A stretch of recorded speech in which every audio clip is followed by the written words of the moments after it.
Central Command, this is Chair Commander Dolson looking for a status update. What? Someone in chat reported an uncomfortable chair? Oh my god. Wait, they're still sitting in office chairs? You gotta be kidding me.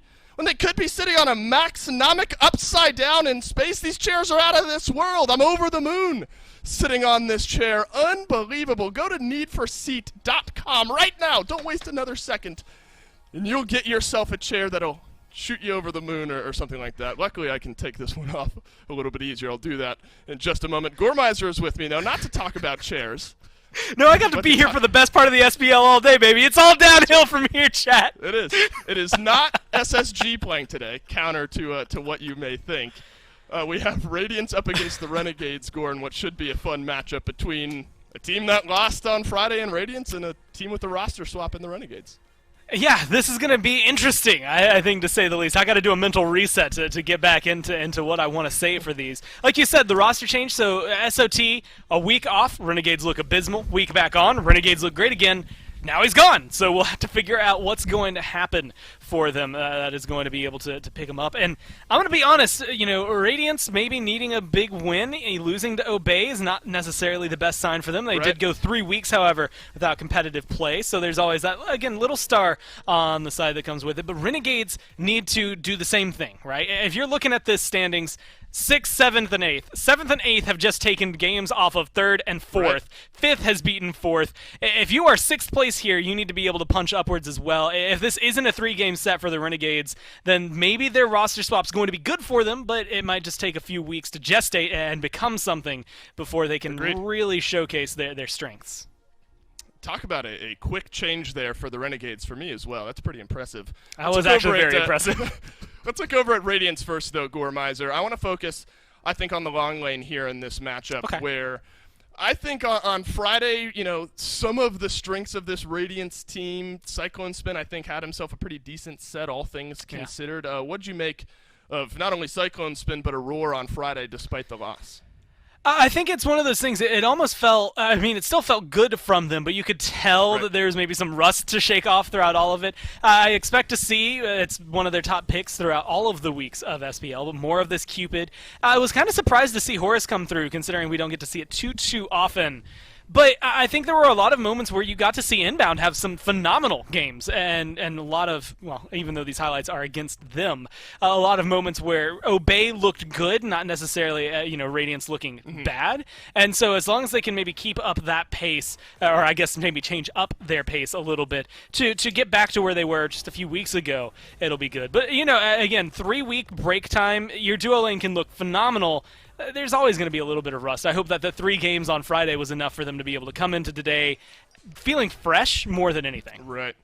And I think something important that Renegades will have taken note of is on Friday, Cyclone Spin, in his last 3 games, all on Friday, it was Ola Run and then remember Artemis. So interesting pick there for Cyclone Spin, and then Ola Run in game 1 as well.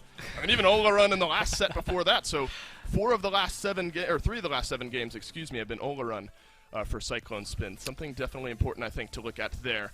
Quick pivot, though, Goran. Do you have a final thought on Cyclone Spin, or are you ready to go ahead on Cyclone? It really was. I kind of forgot about that Artemis game. I feel like everybody should. It did not do justice to, I think, Cyclone or Artemis. So we'll have to see. If they go for weird picks like that, then maybe things are a little shaky still. Agreed. That it was a weird pick. I admire creativity, but maybe not the move there for Radiance. Let's pivot over, though, to the Renegades. And, of course, it's going to be a different look with Variety out of solo. We know what Variety brings, but a lot of what I think Renegade said is sort of behind-the-scenes things that are going to be a little bit more difficult maybe to see than the in-game stocks. We've seen SOT have fantastic games, some rough games, maybe even the same out of Variety. So I think maybe wait to see what he's able to do in-game. With that being said, I want to look at the long lane for Renegades as well and the competition they'll have going up against Cyclone Spin. Barracuda! I mean, he's a tried-and-true name for sure in this league. Up to this point in the phase, do you think he's put on a performance that gives you some confidence going up against Cyclone today? Yeah, if you're looking for consistency in the Renegades, you're going to find it from Barracuda, right? I mean, he's almost always going to be able to show up and perform. And I would argue, like, if a bad game ends up happening for Barra, maybe it's not all on Barra specifically for things not going his way. And even here in a moment, this is actually an interesting highlight because he's the only one standing that's able to turn it around. Those are the kind of things I think you're going to be able to get out of Barra. And again, that's just a long history and a long tier of playing to the point where he's seen it all. He's played it all. Even now that there's different builds, different gods, he's not going to panic in the moment of truth. But I do think it's going to come down to Jake and around them where, this is going to be decided. The long lane, the carries are going to do a lot in the late game, but it's the supports that I think are going to be the driving factor, both early game and late game and mid game, really, in terms of deciding things. We've seen Jake be essential to giving not only Barra, but the rest of the Renegades a phenomenal game. The same thing can be said for Aurora on the other side. I think when it comes down to it, you'll have to watch how those 2 lanes and 4 players get off to, because otherwise it could just be a slippery slope for either squad. Yeah, I think a lot of decisions to be made in the long lane here for really both teams, for Radiance and Renegades alike. Barracuda, the man we've been discussing for this Renegades squad, we sat down with him for a little bit of a pregame interview. Take a listen. Well, I'm here with Barracuda, Hunter for Renegades. And Barra, this will be your first set with variety instead of solo or troll. SOT actually played pretty well in the last weekend that you all had him. So what are the expectations for variety here this week? We need variety to be a leader and a confident solo laner and a good team fighter. Those are just kind of like my overall expectations of him.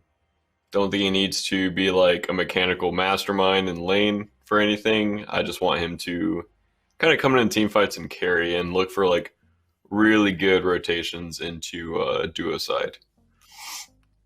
Okay, well, I think that's something variety can live up to. Well, you all are about to play Radiance. Maybe not the easiest test in the world for them, but they did just get through losing to Obey and looking a bit more beatable. So what's your plan of attack for taking care of Radiance, and how strong do you think they are right now? My plan going into every set is just kind of play our game, play what we've been practicing this week in scrims, and hopefully it'll work against Radiance. I don't really know what happened against Obey. I feel like they just kind of had an off day. That sounds so bad and so disrespectful to Obey to say that, but I just feel like Radiance like messed up a bit, and Obey obviously played really well, but I think that is not the top caliber of SMITE that Radiance is known for, honestly. Yeah, I think it was a little bit of both. Radiance having an off day and Obey having a pretty good day, and ends up with an Obey win. I do want to, just kind of on a personal note, ask you about some of the Hunter builds that are going on. I'll ask you about the Silver Branch build in particular. Do you think that's just the best build for all Hunters, or is it mostly Hunters with the auto attack stim? When do you go that route? How do you like that build? It's insane on Rama. Like having Kins, Atalanta, Silver, and then Oboe, you just get so much value when you pressure 2, and then if you pressure 2 and ult, you get so much power, so you're shooting like for 1 trillion, it feels like.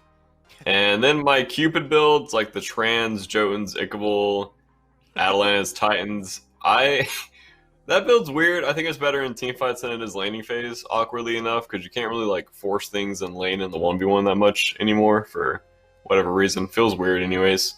And I think the Silver Branch and Atalanta's bow is the best right now, but it doesn't feel that great if they go like 325 fist prots, because you're auto-attacking for like 100 plus Kins, and that feels terrible. And then they nerfed both those items going into the next patch, and I'm just like, yeah, dude, if solo laners just find the defense tab, we will not do damage. That's all I'm saying.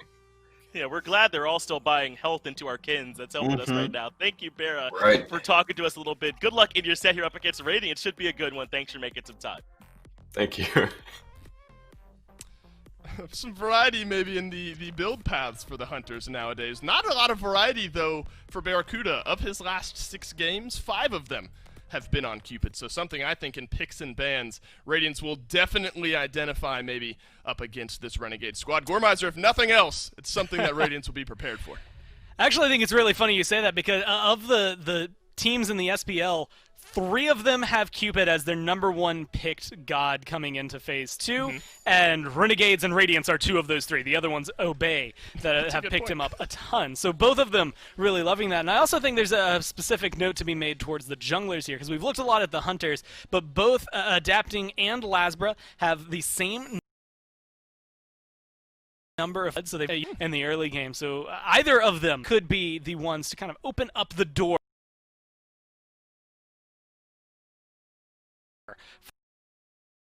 early. Admit I'm leaning. Then if that starts to translate to maybe some earlier game jungle picks, you know, the Robins, those that make the early game impact here for one team or another. So I think we need to keep our eyes on moving forward into this pick ban phase. Umoja taken away as well as the Persephone. Cupid, maybe not interesting really at this point. We know that Renegade Cupid, though I think worth mentioning big man Tings out of the mid lane specifically for Radiance, also known for some of those mid lane hunter pickups. I wondered if this one would come through, Gore, because at this point you're banning away Umoja and Hercules. That's a lot of ban stock being put over into Aurora. I'm wondering what they're going to end up letting through because of it, right? We, have seen Rom and Cupid be some of the higher picks that have been oriented, and with Cupid banned away, you start to look towards those hunters. But I'm wondering, for Renegade's sake, especially now that Rom is banned, if there's going to be something that, like, Nemesis, the Cthulhus that we've seen. With Persephone off the board, you still have Oleron, you still have Freya, you still have Amaterasu, Aphrodite, all of these other picks that have been very prominent for both of these teams. Aphrodite may be here for Radiance as well, one that is very frightening to see go their way. There's so much that's still left on the board, it's difficult to choose what to ban. Well, Freya is what the Renegades choose to take away. That leaves Oleron open. Again, remember, Cyclone Spin has really enjoyed this Oleron pick. That half of the time over the last 6 games, at least, Oleron is what ends up coming through for Cyclone Spin, usually leaving big man Tings on one of those ability-based hunters out of the mid lane. You know, the whole Renegades, or the Radiance, rather, lineup that they seem to enjoy. And it won't change here, Gore. Oleron, first pick overall. Yeah, honestly, I like this. Again, we talked about it during the last set while we were casting, but when his beads are down, when Sanctified Fields are down for the first 12 levels, he's a sitting duck, but then he gets Aegis and he has items online, and all of a sudden you are dying anytime you try to dive him. I think it's a very solid pick for Radiance here, very safe, and honestly, when Freya's gone, he's going to be the one that is, and was for the longest time, next up on the list, and without Rom and Cupid on the next docket, there's magical carries that are still very, very plentiful and very strong. I love the pick. How about this, Gore? And I think we've sung the praises and even seen the upside of this Sun Wukong pick over the last few weeks. We're at the point now where Amaterasu, Cthulhu are both available, and Sun Wukong still draws the pick here from the Renegades. Does that surprise you at all? A little surprising to see Wukong put up this highly, just because, again, like you said, we've seen it work, we've seen it do wonders, and yet it still blows my mind that it comes up this often. But I do think it's something that whenever you go into your ult and you dive down, it's a good way to close the gap between you and Oleron. We saw Baskin do that a couple times during the last set. I think we'll see some of that here. It is always that question, though. You have things like Vimana that can come in and just completely immune through Sanctified Fields. He's just less consistent literally everywhere else, so you have to wonder whether or not he's going to be worthwhile. So I think that's where this Wukong comes in. I think, at least for dealing with Oleron and getting to the backline, he's going to be able to do it consistently, concisely, and he's going to cause a lot of trouble for Radiance there. We've seen a lot of this, the Kuzumbo and Sobek kind of traded out one way or another. It's Renegades who end up with the Sobek here, and then Kuzumbo then over to Aurora. No Cupid, so I wondered where Barracuda would want to go, and it's the Jingwei Gore. 29 games picked so far here in Phase 2, a bit lower on the pick rate, I think, from what we saw in Phase 1, but still comfortable enough with it as Barracuda playing that hunter out of the long lane. I think it's really interesting because in Phase 2 it's been picked a ton, but the Renegades, it is their most picked god of the year so far. Really? So it's exactly what you would expect from them, right? If you get rid of some of the others, it's eking out their Fafnir technically by 3 picks so far, and now I guess that make that 4 that's going to be able to come in. They like to go towards what is comfortable, and Barra likes Jingwei. She's been really good in the likes against Freya that we've seen her. I wouldn't be surprised. I mean, this Sobek probably going towards Jake, but if they end up having to lose some of their supports to end up seeing that Fafnir, things that they've just been notably good on in the past. Now it is that reflection, though. Both teams needing mid laners, I think, kind of opens up the door to these bans coming through, or you could even expect to see this Oleron maybe make that shift, much like we saw Obey put Wolfie on it and still grab something up for Cyclone if they want to really shake things up. Man, Gore, what a world we live in now where Amaterasu makes her way to that second wave of bans. So we're going to have to see something entirely different from Benji there for Radiance. And also sensing a little bit of The ability-based hunters out of the mid lane are the Renegades here, taking away Neath. Definitely one of those popular options. We've seen a little bit of Amuz and Cobb out of the mid lane as well. Of course, you have the On Her available maybe for big man things out of the mid if you want to go that route. But to your credit, Gore, still some flex potential there. Now, Giannis, if we talk about the mid lane, usually Giannis talked about with Hurrywind, but Venenu has a pretty good Giannis as well. Yeah, that was actually what I was thinking. I'd have to go back and find exactly where it was that Renegades decided to pick it up, but it is a very different pick when Venenu is playing it than when Hurrywind is playing it. That being said, it had the same efficacy when it came down to it. You know, United, especially in Phase 1, they were using it for repositioning across the map. It was insane what they were trying to do and thinking with portals throughout all of it with this Giannis. When Venenu played it, it was, I'm just going to shotgun blast you and you're dead, and either way, you're not going to be able to escape me, and you can't catch me. And I expect that's what we're going to see here. He's just going to be safe. Robin's going to have a tough time locking him down. And On Her will likely be his matchup here out of the mid. And then a Camazotz. It looks like that's Benji's answer to the remaining God Pool out of that solo lane. Gore, Camazotz not that often seen, only 10 games so far here in Phase 2. Why might that be, and do you think it's something that can still work? I think a lot of teams just figured out how to play against him. He got some nerfs earlier on when he was kind of the massive go-to for everybody. Solo laners were picking him. If they didn't want him in solo, they sent him to the jungle. It was every single game you could see a Camazotz. And I feel like he fell off and people just learned how to play against him, but now he's been gone long enough you can pick him up. I'll be honest, I see 4/5 of Radiance, actually all 5 of them. I'm scared of every single one of those picks. And the right hands, every single one of those will just destroy your game. Agreed. I think Radiance have a fantastic draft here. Robin, one of the picks we figured we might see early here, both junglers battling it out for those first blood marks, so adapting is going to have that early game ability for sure. Tsukuyomi, though, Gore, 75% win rate through the 4 games we've seen. What kind of an answer do you think that is to the Robin on the other side?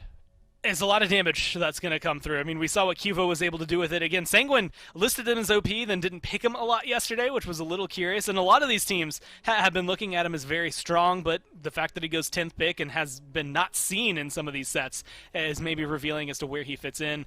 This feels like something that Lasbro would love to do, though. He likes playing things like the Pele. I think that Tsukuyomi kind of fits into his style for jungle. So I really like this slot in, especially if Radiance aren't going to take it. He should be able to keep up with the Robin pretty well, the On Her pretty well, and still get a lot of damage out there for his team. Gore, this is an important matchup. Radiance trying to bounce back to a loss earlier in the weekend. Renegades showing us a new look at their roster. Game number 1, this is Chair Commander Dolson signing off. Finch and Mifflin signing in. Yeah, thank you from outer space there, Dolson. Finch and Miff here going into the Radiance up against Renegades game number 1. And Radiance coming off a tough loss. Renegades coming in with a new look over in the solo lane, Miff. A lot that could be told by this game. We know Variety has Blink, but now he's in trouble. Rookie is there as well. Goes to the bird form, but I doubt that's the item he'd want to have started with. Perhaps you can already say mission accomplished for Radiance. Yeah, getting that bird form or just the 72 transformations in general is going to really hurt his ability to handle that lane levels 1 through 3. Next level, you're likely picking up the first ability. It's going to be a while till he gets that Master's Will online. I mean, you saved your life. Getting out of there alive is definitely worth trading out that 1 ability cooldown, but it's looking tough now for that soul lane. Renegades not only coming in with a new look, but some new picks as well. Lazra in the jungle and this Tsukuyomi, I think, is the one to keep your eyes on. He's going to have a pretty easy time, I'd say, keeping pace with a god like Robin in the jungle. Just damage output should favor Tsukuyomi. It's how well adapting is able to play around him and whether or not he's looking to mitigate what Lazra's going for. Yeah, I imagine Lasbro should be able to have a good game. It feels like picks like this, like the Pele, like this Tsukuyomi, picks where he's able to get in with these big ultimates and do the damage quickly are picks that really work with Lasbro, man. So I imagine this should be a good look for him. And how about Variety, the new guy for Renegades, certainly not new to the SPL, getting tested right out of the gates. And Radiance looking for a very early red buff invade, but Renegades are here to defend. Big man Tings defending from the right, adapting, pushing it down close to your left, but now they're getting collapsed on. Lasbro moves in. Red buff taken at the last minute by Tings, but now he's in trouble. Leak gets him over the knockup from Jingwei, but plenty more damage coming as it's 4v3 in favor of Renegades. The portal ends up landing. Adapting takes damage, but so does Lasbro. Cyclone Spin making his way into the fight, and that leaves Awesome Jake, who's only level 1, in a ton of trouble. He only has the Sickening Strike as well, gets some healing, and should be able to make it out of there as that root from adapting just barely misses.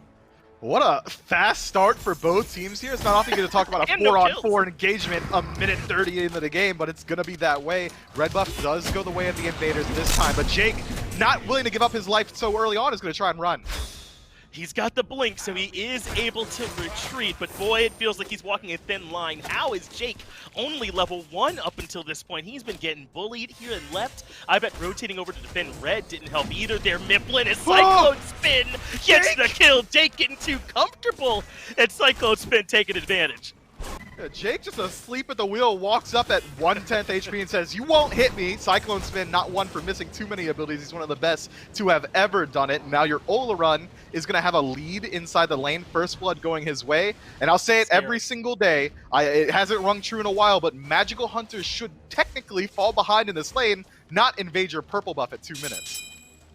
This is good work, though. Jake comes around the bottom, basically, from his perspective, and that is enough to defend the purple. Radiance weren't exactly looking for a fight. They wanted the invade for free. Variety, though, in trouble. Now he's the one who's been rooted out, but adapting, not willing to hard commit. No ultimate yet either. Does have the Warrior's blessing, but perhaps that pressure could net him blue. Good work being done by Lazarus to secure it, so that's across the map. Radiance with pressure, but not quite able to convert that into buff invades just yet. So Renegades feeling at least a little bit comfortable despite giving up first one. Smart call from Lazarus to completely commit himself to getting that buff. Adapting rotates into the soul lane, knowing that there's really no kill potential onto Variety. He's only looking to poke him out so that he'll have the advantage on that blue buff invade, but since Lazarus was on time, it is going to go his way. So far, both junglers have been off to a pretty fast start. A lot of the pressure is coming through from adapting. It's actually Lazarus playing a little bit more of a reactive play style, but once he gets those boots online, both of these guys, Adapting and Lazarus, that's when I expect to see them start rotating into the long lane, start looking for ganks over there. That's where both of these guys would have the majority of their kill potential. Soul lane should be mostly a wet noodle fight. Variety shouldn't really fall at any point, being a Sun Wukong playing incredibly safe, and a ton of escape potential. Benji, largely the same. Both of these guys have the ability to exit the playfield with their ultimate, so I don't think either of them are worried about losing out on their lives. They are both playing characters where it's easy to get sort of intoxicated with your survivability, though. How often do you see Camazotses and Wukongs bite off way more than they can chew because they're normally so survivable? But I agree, barring a couple of tremendous mistakes, Benji and Variety should both be A-okay over there in the solo lane. So Radiant's now the team with pressure in most of the lanes, certainly in the long lane, certainly in solo, and certainly Blinks getting traded out here in duo. Both supports have those cooldowns on cooldown for a little while longer. I'm expecting Radiance to continue looking for places where they can get aggressive, just like we've seen so far here, Mifflin. They've got pressure in just about every lane. We haven't seen a ton there in mid. Ben's not going to be there long enough to get pressured, but everywhere else they should be looking to be active. And they can look to get active, but they don't really need to. They've got Cyclone Spin on Olarun, who's already established himself a lead. If they just want to stalemate the next 40 minutes, if they so choose, they're going to scale better into the late game, unless Lazarus really starts to pop off on this Tsukiyomi. He's got a good counter matchup into the Olarun, so maybe that's what they're worried about. Variety, though, starting a bit of a fight. Veneno uses the ultimate, doesn't find a whole lot of value from it. Variety uses one for repositioning, and that should be about it. So Ven's ultimate is on cooldown. No other relics or anything really used. As Veneno now running away from Aurora with another regular portal. That gets him out of there. Meanwhile, Adapting still hovering nearby in solo. Gonna give up on that. They'll just split the blue buff amongst themselves quite safely. So it's kind of, I mean, as you said, Radiance don't exactly have to fight, but they've been looking for little skirmishes they can try and start up. And Renegades are not fighting at all. It feels like they're playing safe. They're able to disengage relatively cleanly, except that early kill they were able to get in the long lane, which was just unnecessary, really, for Jake. So really, Renegades doing a good job of not biting too much of this Radiance aggression. They're not biting too much, but they're not bringing anything back. First Blood has already resulted in nearly a 2,000 gold lead in favor of Radiance, and I really like this strategy that Radiance's comp has brought up. They put Olarun over into the long lane, where he can farm up safely. You wouldn't really expect him to get a kill, as you said earlier. Jake just kind of does fall but they keep this core 3v3 in mid incredibly powerful. BMT on the on her, flanked by a Kuzubo and a Robin. That might be some of the strongest 3-on-3 team fight in the early game that you could hope for out of your mid lane. And BMT's been doing a very good job of continually looking for pressure, trying to find poke, rotating throughout the map. I mean, the last couple fights the Radiants have been looking for have been on the enemy blue buff, enemy back camps, their Renegades red buff as well. BMT's doing a very good job leveraging his early game.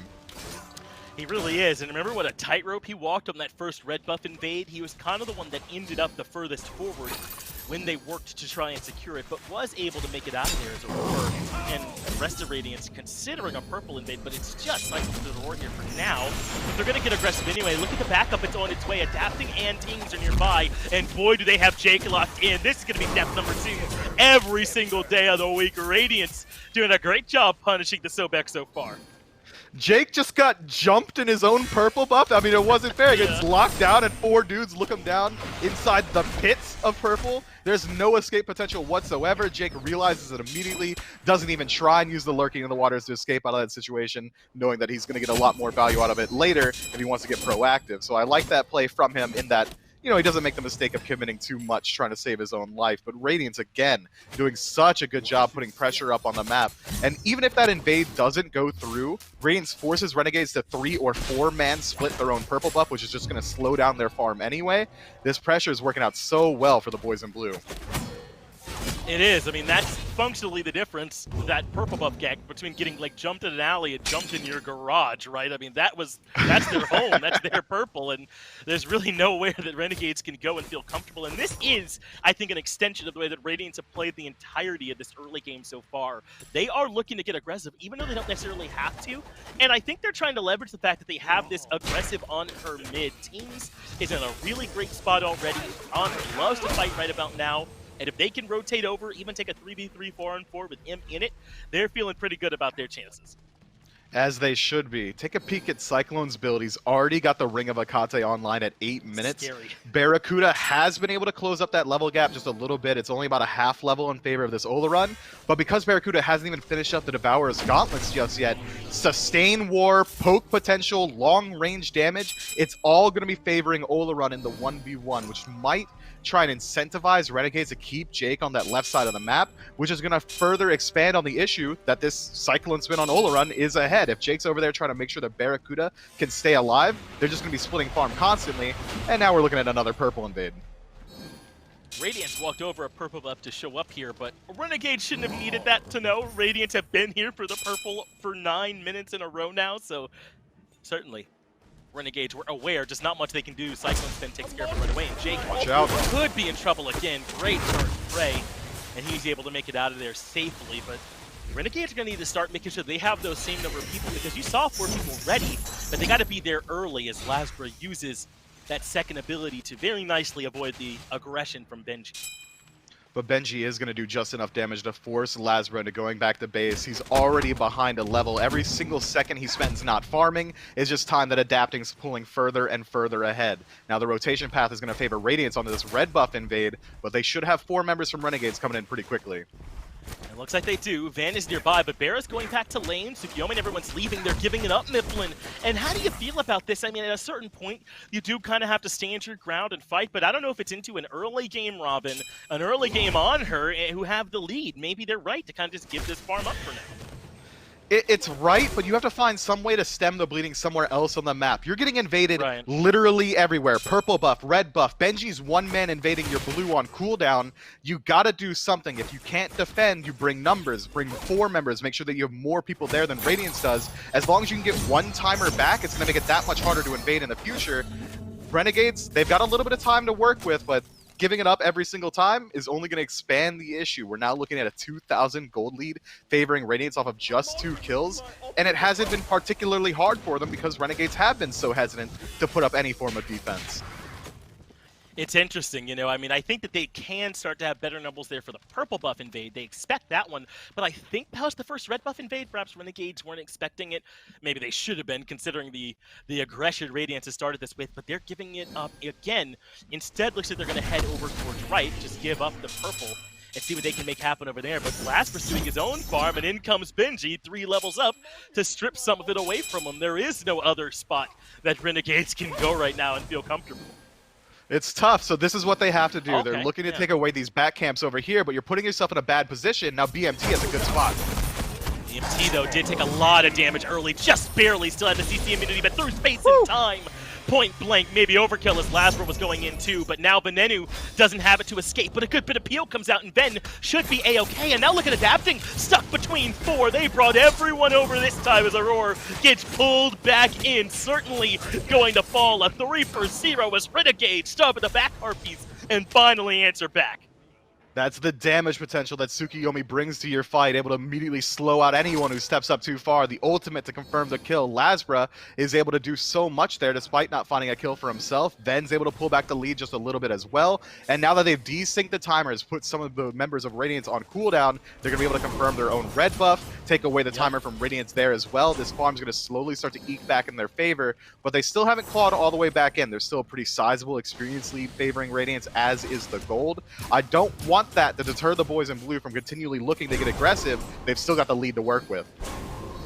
It's just the first time we've seen them start a fight on their terms, and I think Variety got there ahead of Benji, if I'm not mistaken, which certainly helps if you're Renegades, and that's why taking the fight to the right side I think is important. Even though Variety is a bit behind Benji, Sun Wukong, a great brawler, I'm sure you'd love to list the many advantages to picking Sun Wukong on your side, but we got to see some of them there. 1-0-1 now for Variety, getting involved more early and often, which is part of what Renegades wanted. I'm not saying SOT wouldn't have done that, but Radiance certainly know they can count on Variety to be there and be a leader in comms when he shows up as well.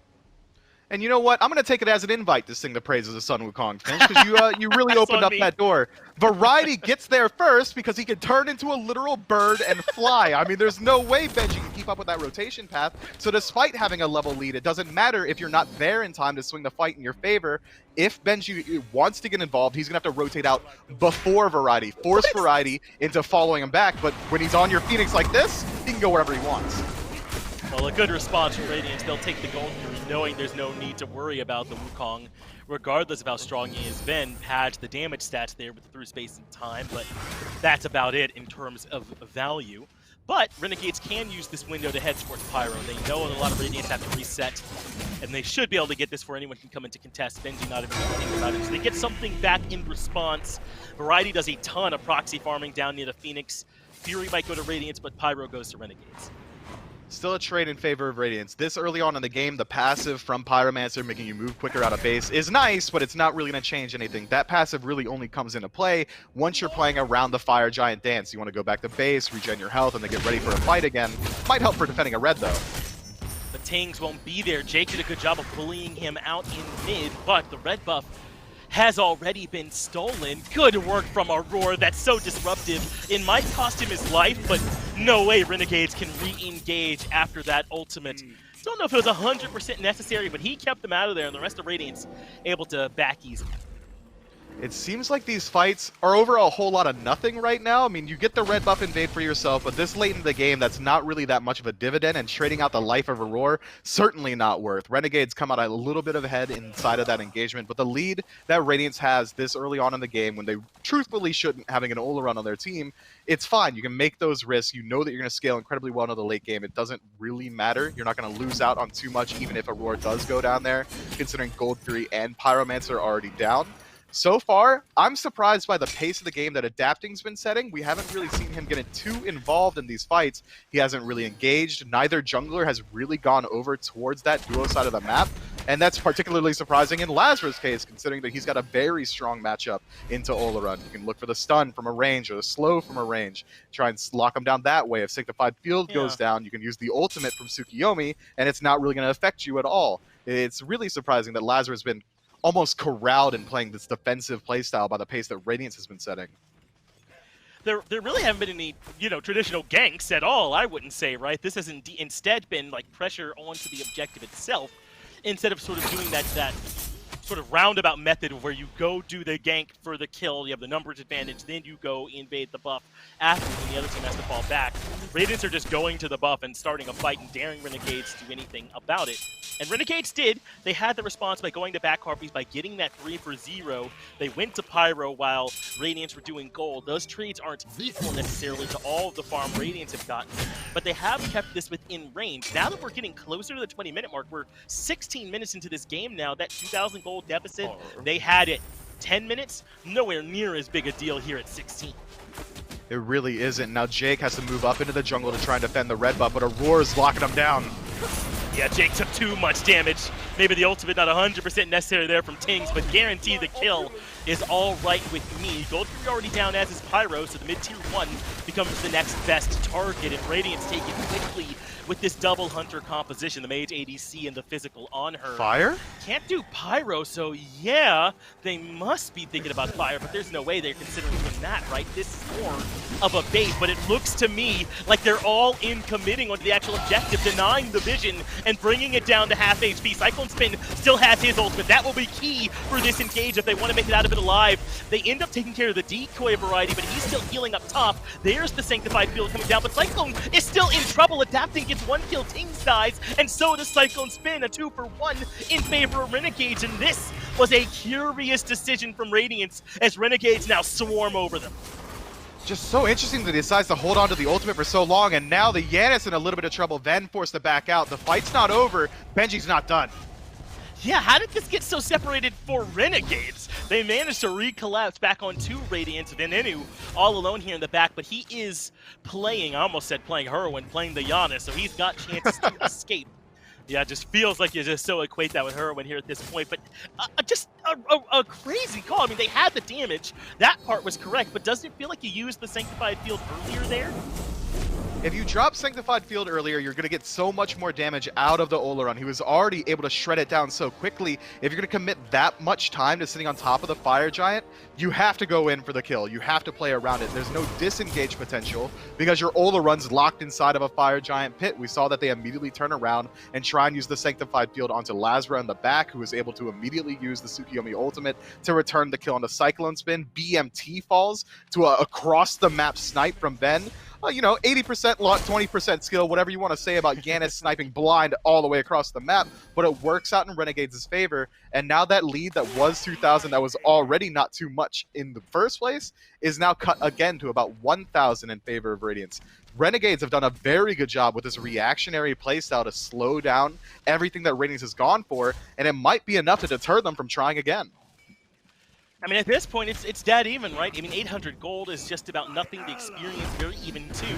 So the differences that exist are few. Variety puts pressure onto adapting early. It works, adapting well below half, and might have to leave. But look how low Jake is from his skirmish with Cyclone Spin, and Benji able to get the last bit of damage and some help from the ultimate from Big Man Tings as well. So that means Barracuda has to use the airstrike defensively. Renegades on the retreat in Radiance with a 5v4 advantage. Looks like they're going to try and put some pressure on this left tier 1 instead of the actual Fury itself. That should keep Renegades all the way out as Benji goes in as a one-man army, gets CC'd under the tower, so has to use beads, but they've already gotten the tier 1 tower and now are considering sieging the tier 2.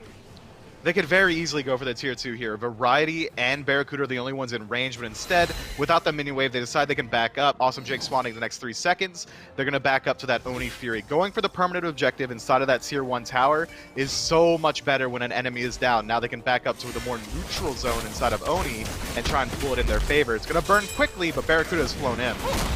Great work, though, from keeping Variety pinned over there from Aurora. The ultimate from Venenu gets there too late to be any help, and Lazar being pushed out by Benji. The rest of Radiance escaping bottom side, and that's it. They should be out of there as long as Benji's okay, and he's got that out of hell. But look at Radiance's movement around the map already. Tsukiyomi on the right, Barracuda joining too. Yet again, they're going to get Pyro in trade for gold, and this is the kind of play that has kept them within 2,000 to 3,000 gold all game long. But this play isn't nearly as guaranteed as last time. We're seeing a little bit of positioning from Radiance with Cyclone Spin. Getting the Sanctified Field forced out means that there's no way they contend with this Pyromancer. And now Renegades are in an interesting position. Having that huge teamfight tool removed not only from Cyclone, but also Aurora, means that they can look to try and force some sort of engagement. We might see Renegades group up on that solo side of the map and try and contend with this tier 1 tower, force a fight while Radiance is at a disadvantage, and then move into the Fire Giant if they can find a pick. But instead, it seems like they're going to go back to base, continue farming up. There's a lot of farm in the jungle that needs to get picked up. Renegades are still slightly behind. Maybe they're not too confident forcing a fight.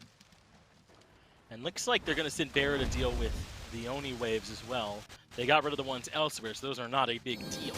Just want to make sure that left tier 2 doesn't end up in any trouble or take any free damage. They could look to group now, and it looks like they are hedging their positioning a bit towards this right side. Jake actually goes to the pluck. That brings Cyclone Spin in. Benenu comes through as well with his ultimate, but it doesn't connect for damage. It does, however, put Cyclone Spin in a tough spot. So that means Lab's result comes out. But he didn't end on Cyclone Spin. He is somewhere else, and Adapting gets the kill. I'd love to look back and see if that was a misplay from Labsbra, because he was in the wrong spot. How on earth is Cyclone Spin still drawing breath in the back of this fight? Shouldn't be allowed, and yet he's escaped cleanly, and the rest of Radiance just get a free pick on the enemy jungler.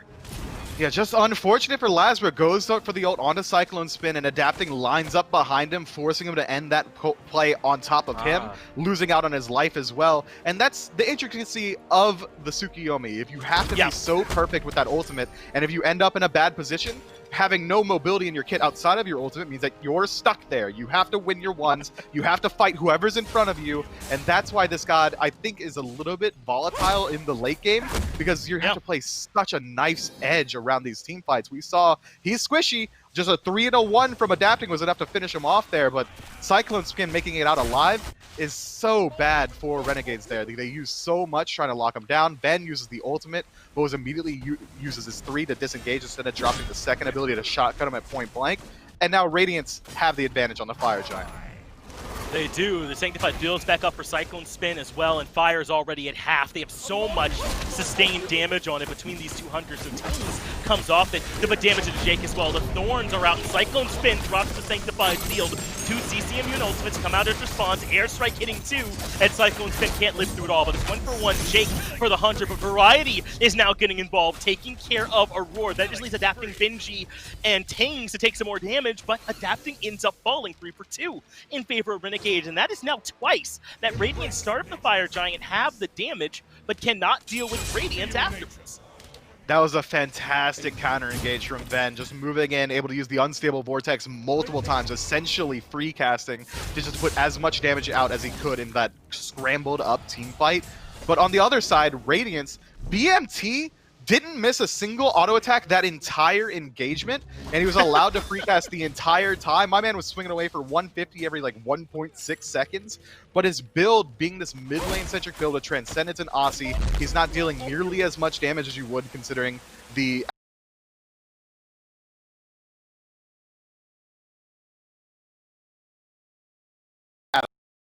Atlanta's build, the Silver Branch Bow, and the Kin size. They're allowed to let him just touch it.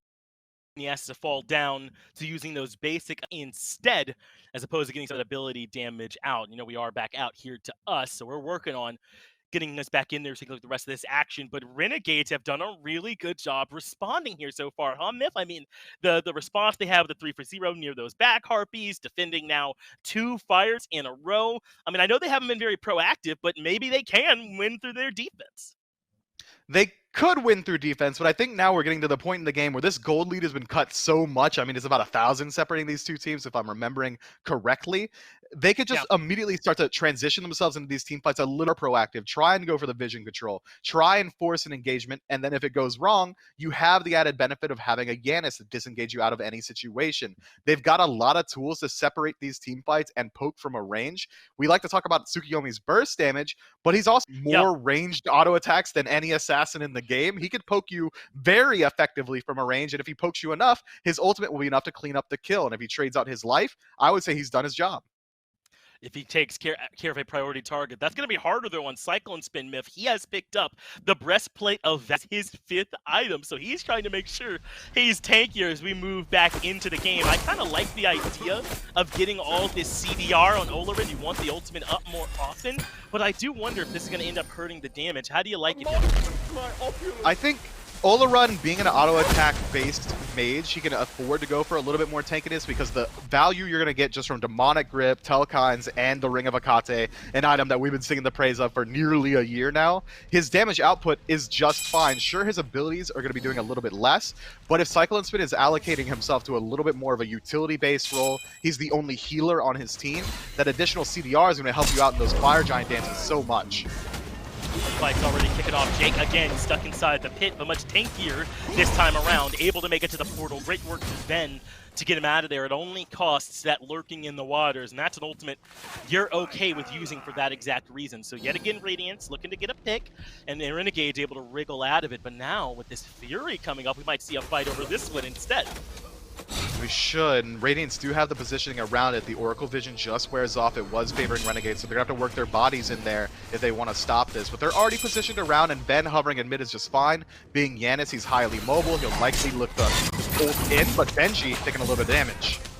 Yeah, got plucked in, and you could tell those Caltrops are a bit brutal, huh? But Jake is the one that's stuck. Oh, Variety no. has to step in to help, but it's too late. Benji gets the kill credit. Adapting came over the top with the Mystic Rush, and I think Aurora used his ultimate to keep the rest of Renegades out of there. Great team play as Venenu split push Giannis, baby. That's what you lock him in for. Is taking care of the mid-tier, too. This is absolutely working. Look, I gotta correct you there, man, because my ranked games have been suffering recently from a blight called Yanis. You don't lock in Yanis to split push, but it does work out for Ben this time around. He takes the opportunity while the team fight continues, but now BMT in a scary spot with Variety.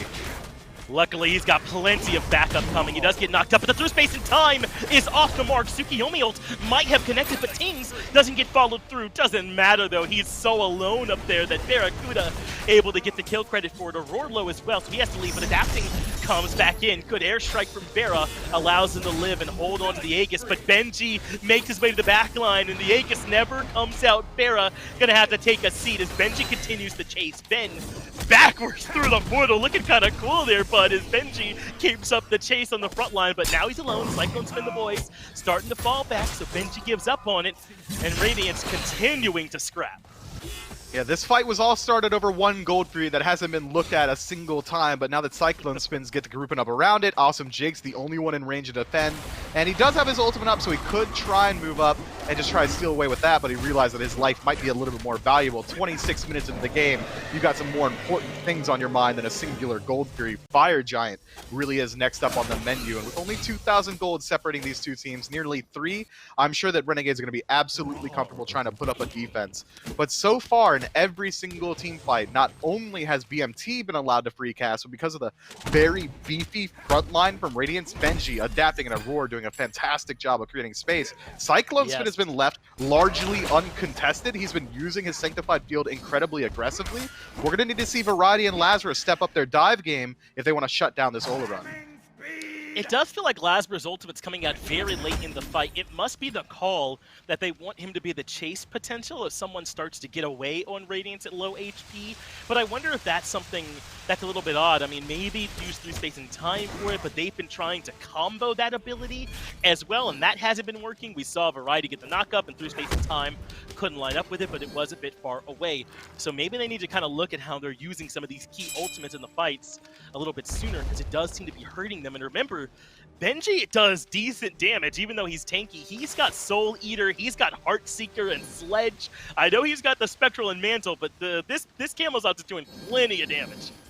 Just enough damage to make Ven absolutely respect him. This Camazotz has got huge 1v1 potential into this Yanis. If he catches him with the portal down, the slow vampiric path should just be enough to make sure they can confirm himself the kill. Short of that, you know, Adapting will be there. Well, good blink from Variety, but a better push from Aurora to peel for big man teams who did not have relics. Benji in the backline as is adapting. Barracuda has to ult out right away, but all of Renegades are here, clumped up together, and that's enough for Radiance to give up on the chase. They pull the Pyromancer, take the objective, and yet again, Radiance feel like they're half a step ahead of Renegades. They force a fight, Renegades respond well, but Radiance are forcing the fight for a reason. They take something while you're looking the other way.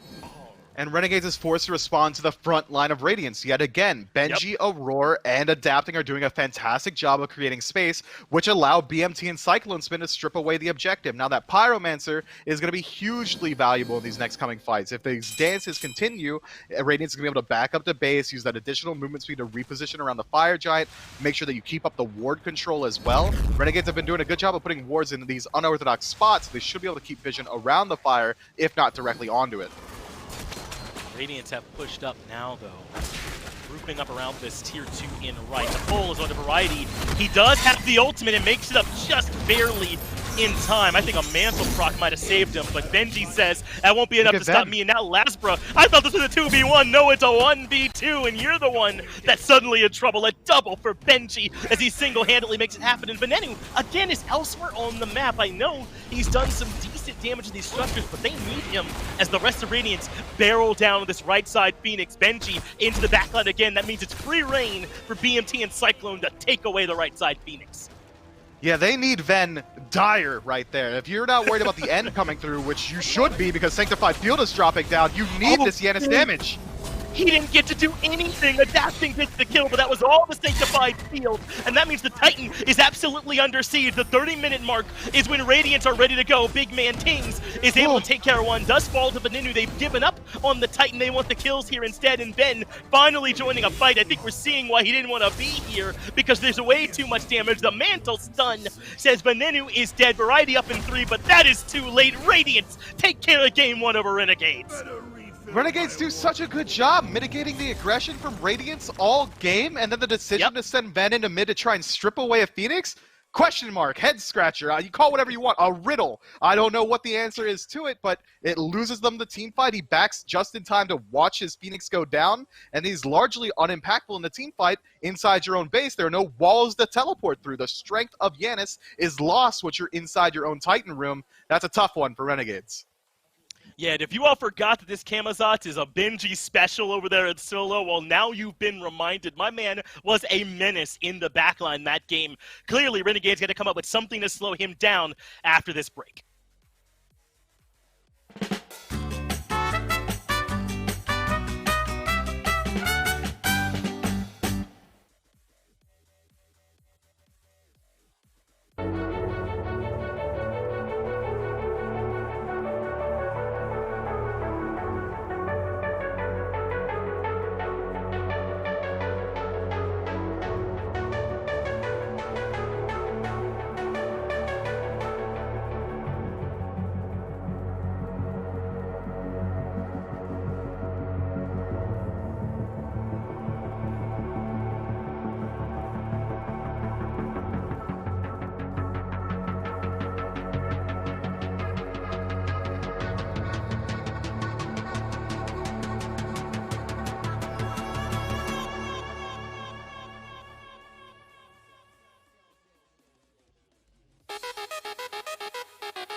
It's a fire in love.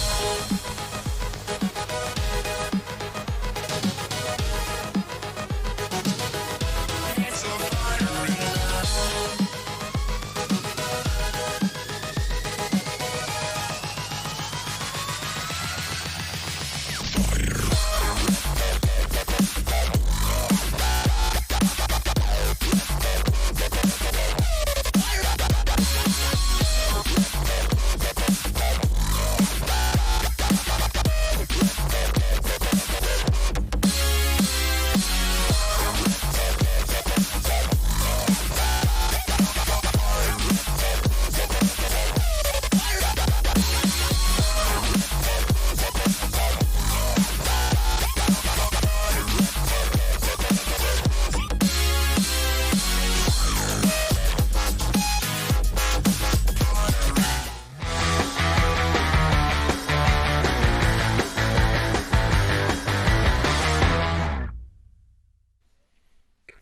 by almost all metrics, game number 1 is very, very close here, but Radiance in the end able to peel away some picks at the end and then ultimately crumble the Titan up against the Renegades. Though Goremiser, again, it was close. It wasn't this big blowout win. Renegades kept themselves in it. I think Finch kind of jokingly to us in that break worded it pretty well. You're sort of slowly losing that game as time goes on there if you're the Renegades.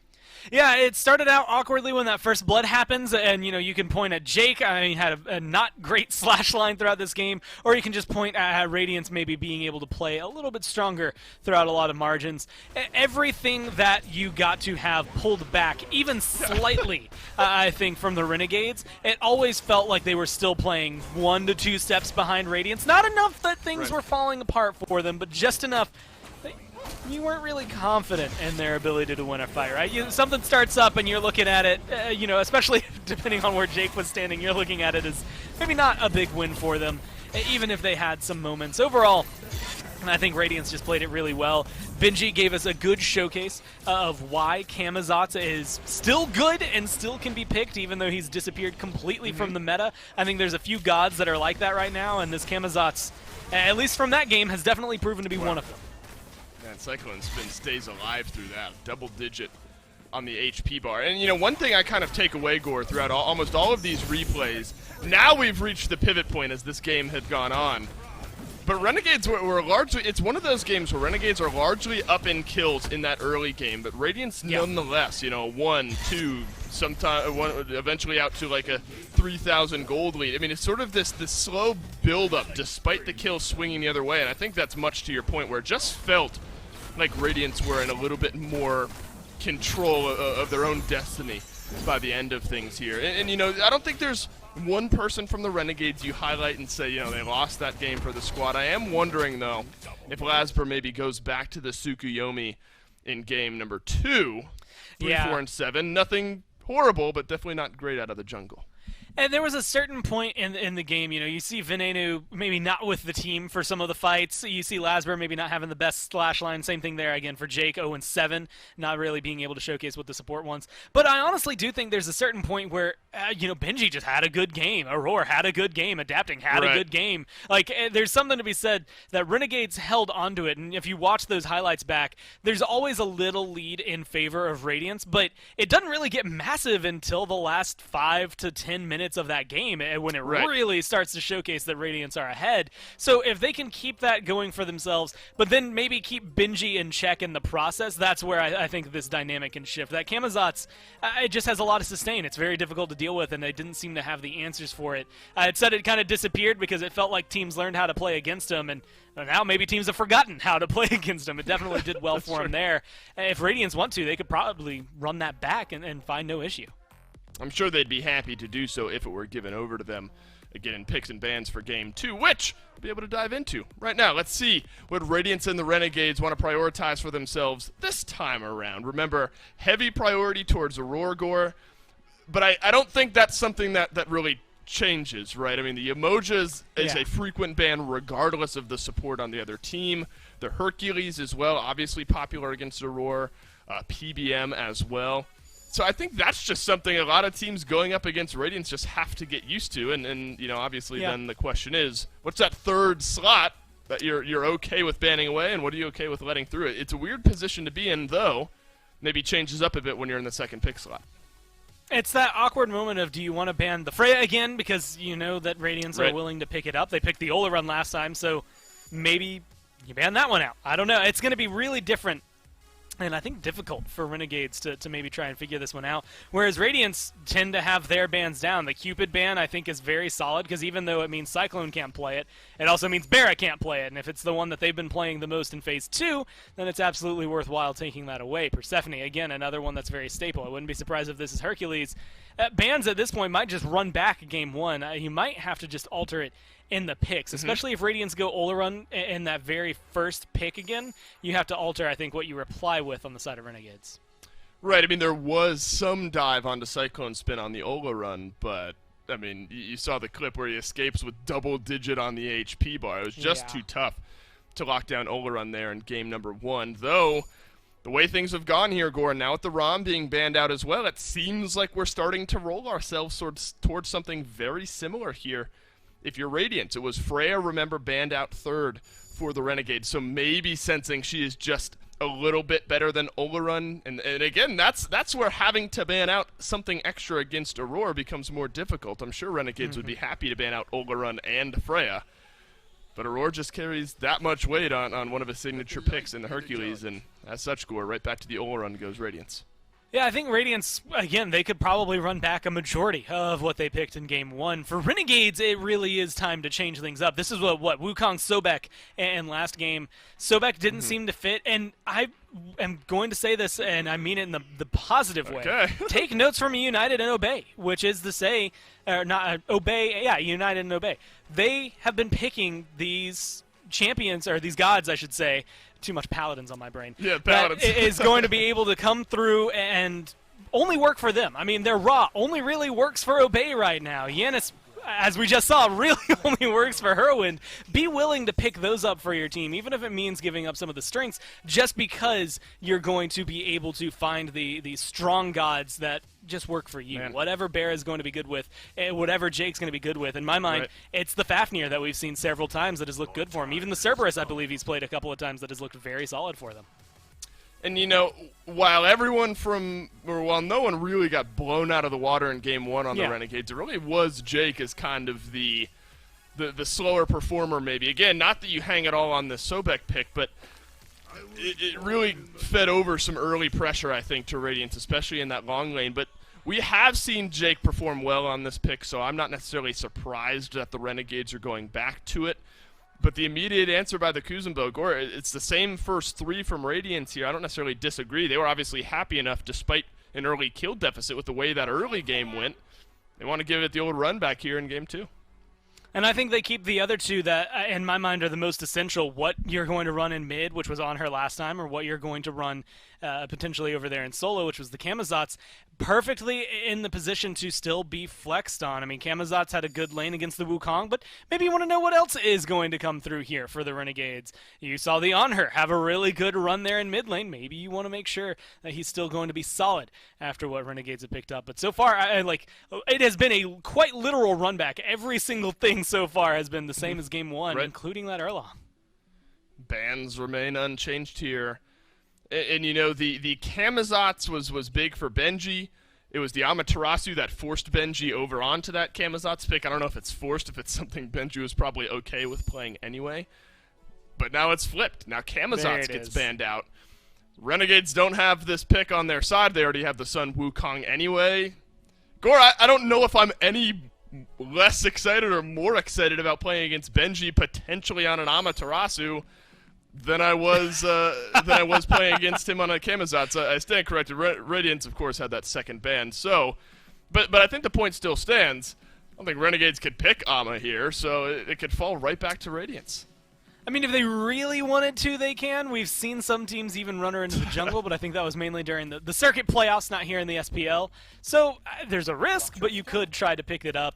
But they're going to run it back. Dave, this is one of those things that at least tells me for Renegades, their mindset as of right now was that Camazotz was the problem.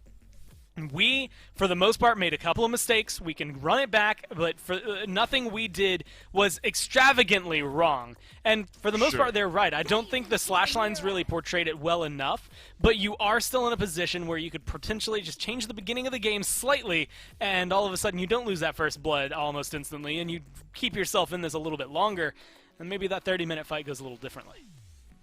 Giannis again, and now all Renegades need one more pick maybe to potentially run back the exact same thing here. I wonder where Radiance elect to go with their final pick. In that mid lane, Big Man Ting still needed something. Of course, the Onher is still available. 3 games played, Gore, and they've won all of them. And I imagine now most of them will be with Big Man Tings. Radiance feeling maybe like they even came away with something a little bit stronger given how prioritized Amaterasu is. Yeah, right? I mean, you lose Camazotz, which after Benji has a really good game on it, you feel like it's worthwhile. It's a good ban from Renegades. but you get Amaterasu. I think it's a net positive. And honestly, this is one of those things. Ratatosker compared to Tsukiyomi, there's still probably a lot of games that need to be played by Tsukiyomi to showcase what he can do I agree. in the right hands. But I think Lasbra is going to look better on Ratatosker because he's got a lot of history playing this god and a lot more experience at this level. So this is a better draft for Renegades, although I will say it still has the same faults that they experienced in Game 1. I'm a little nervous about them going into this running almost the same thing. Yeah, this is one where, you know, kind of throughout the picks and bans, it's sort of difficult to fully break down because Radiance can look for almost the exact same thing they did in Game 1. Renegades, a small pivot, of course, no Tsukuyomi, but the Ratatosker instead. Do you think Renegades and the Amaterasu, do you feel one is more impactful of a change than the other? Do you lean one or the other way going into Game 2?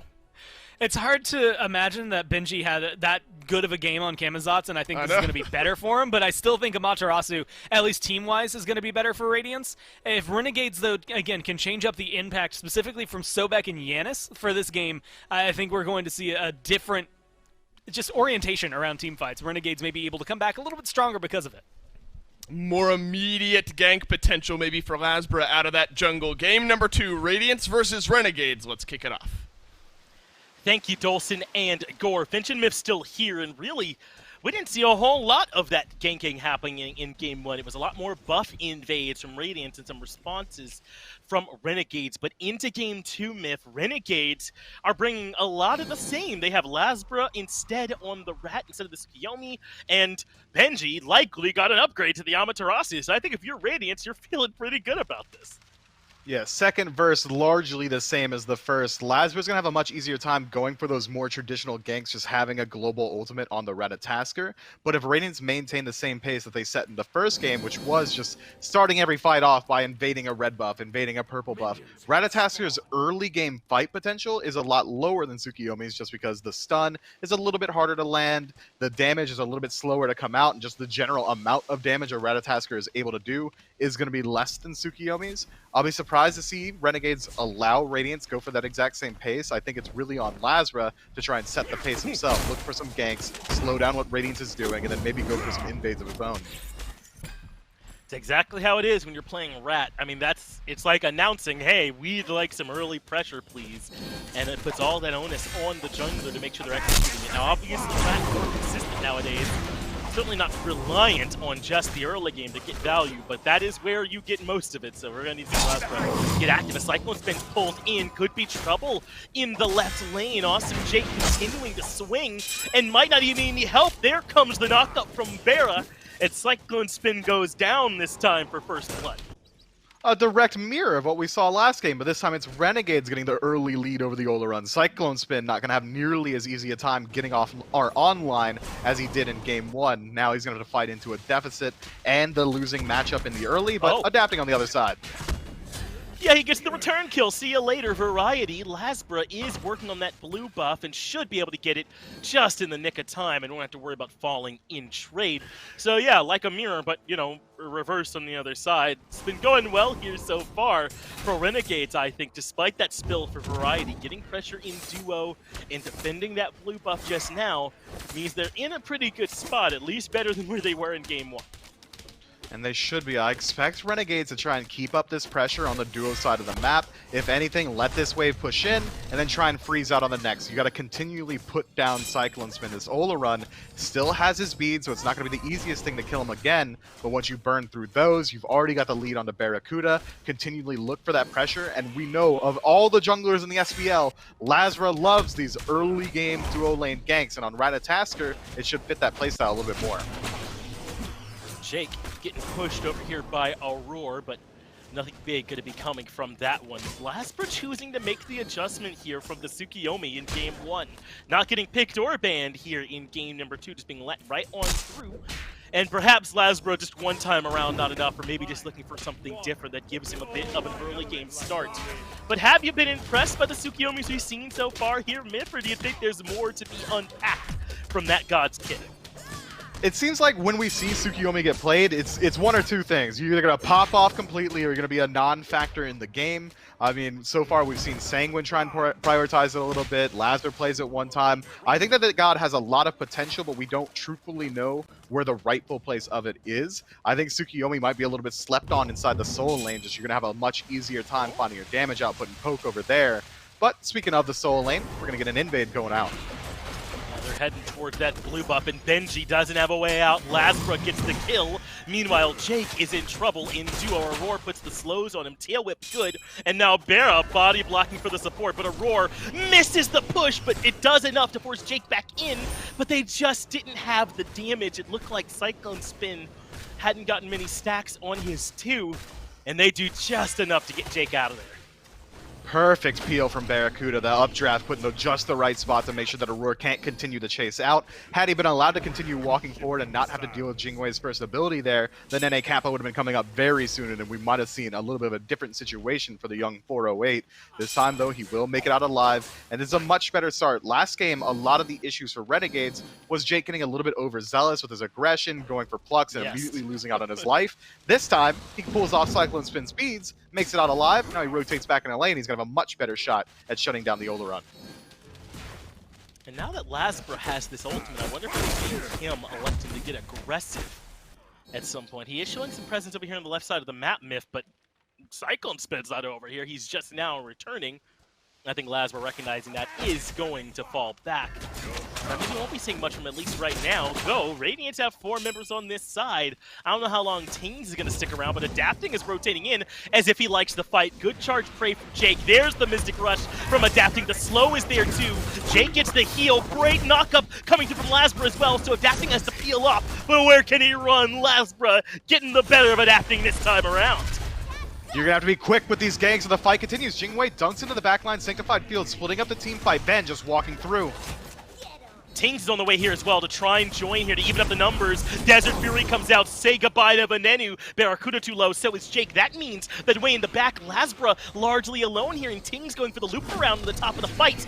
Now we're able to get some damage out. Tings jumps through. He has the pillar, but just barely can't get the stun, so Lasbra makes it out of there. Meanwhile, Aurora and Jake are battling it out here in the left lane unnecessarily. Perhaps an Aurora just barely able to live. Cyclone Spin can't collect the kill either. So everyone ends up making it out of there towards the tail end. Whew, Aurora was playing with some thin margins right there. With Pluck coming up so soon, just would have immediately turned that team fight upside down and maybe even it out just a little bit.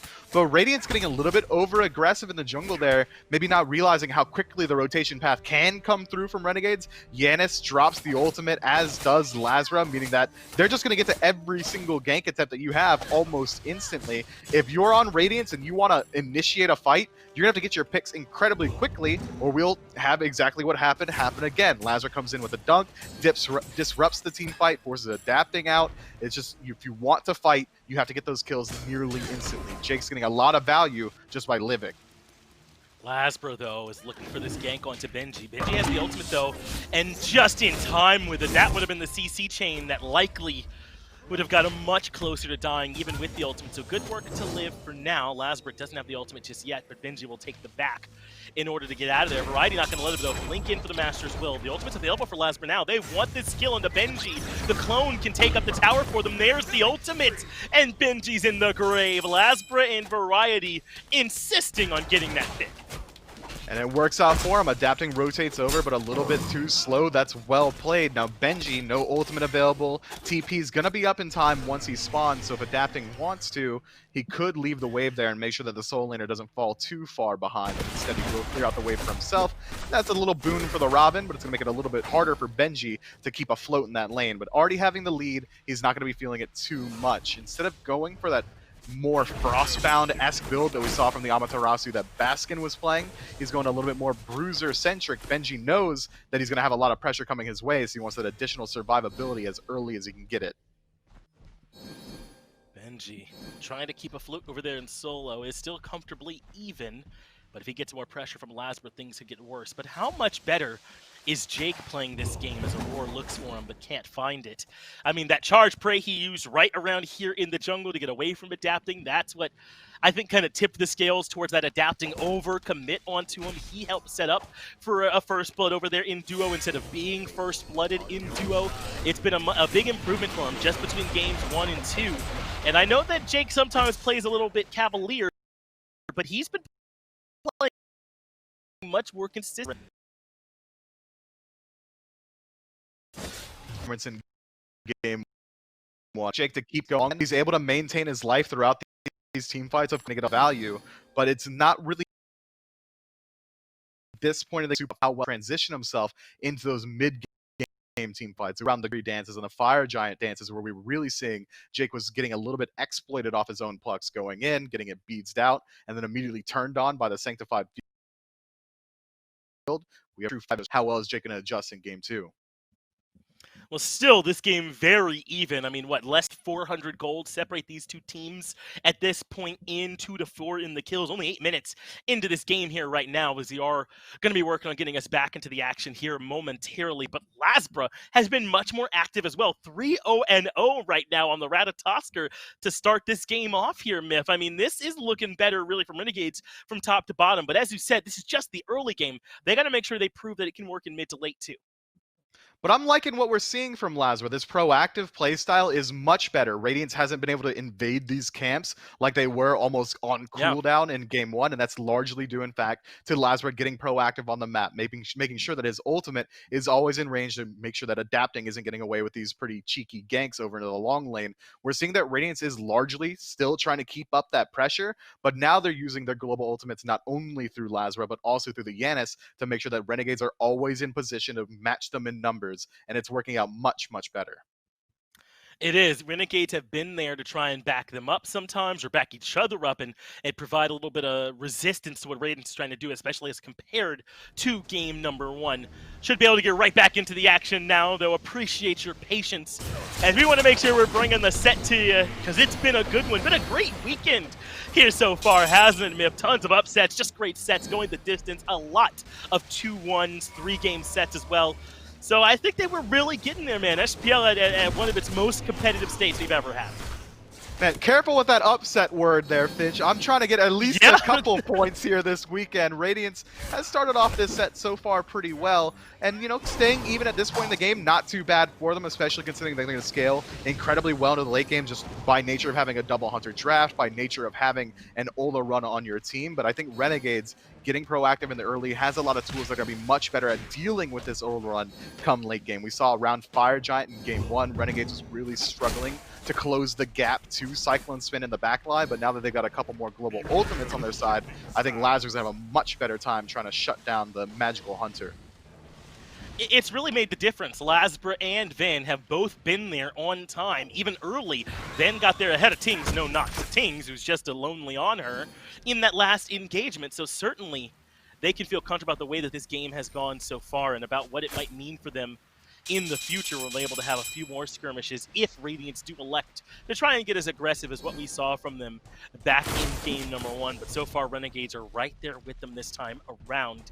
Then, though, is one that we need to see some adjustments from, I think, in the mid to late as well here, Myth, because he was doing some curious calls, going for the mid tier 2. That worked, but the team didn't have him. Going for the mid Phoenix, that didn't quite work. Then he had to back and got there too late.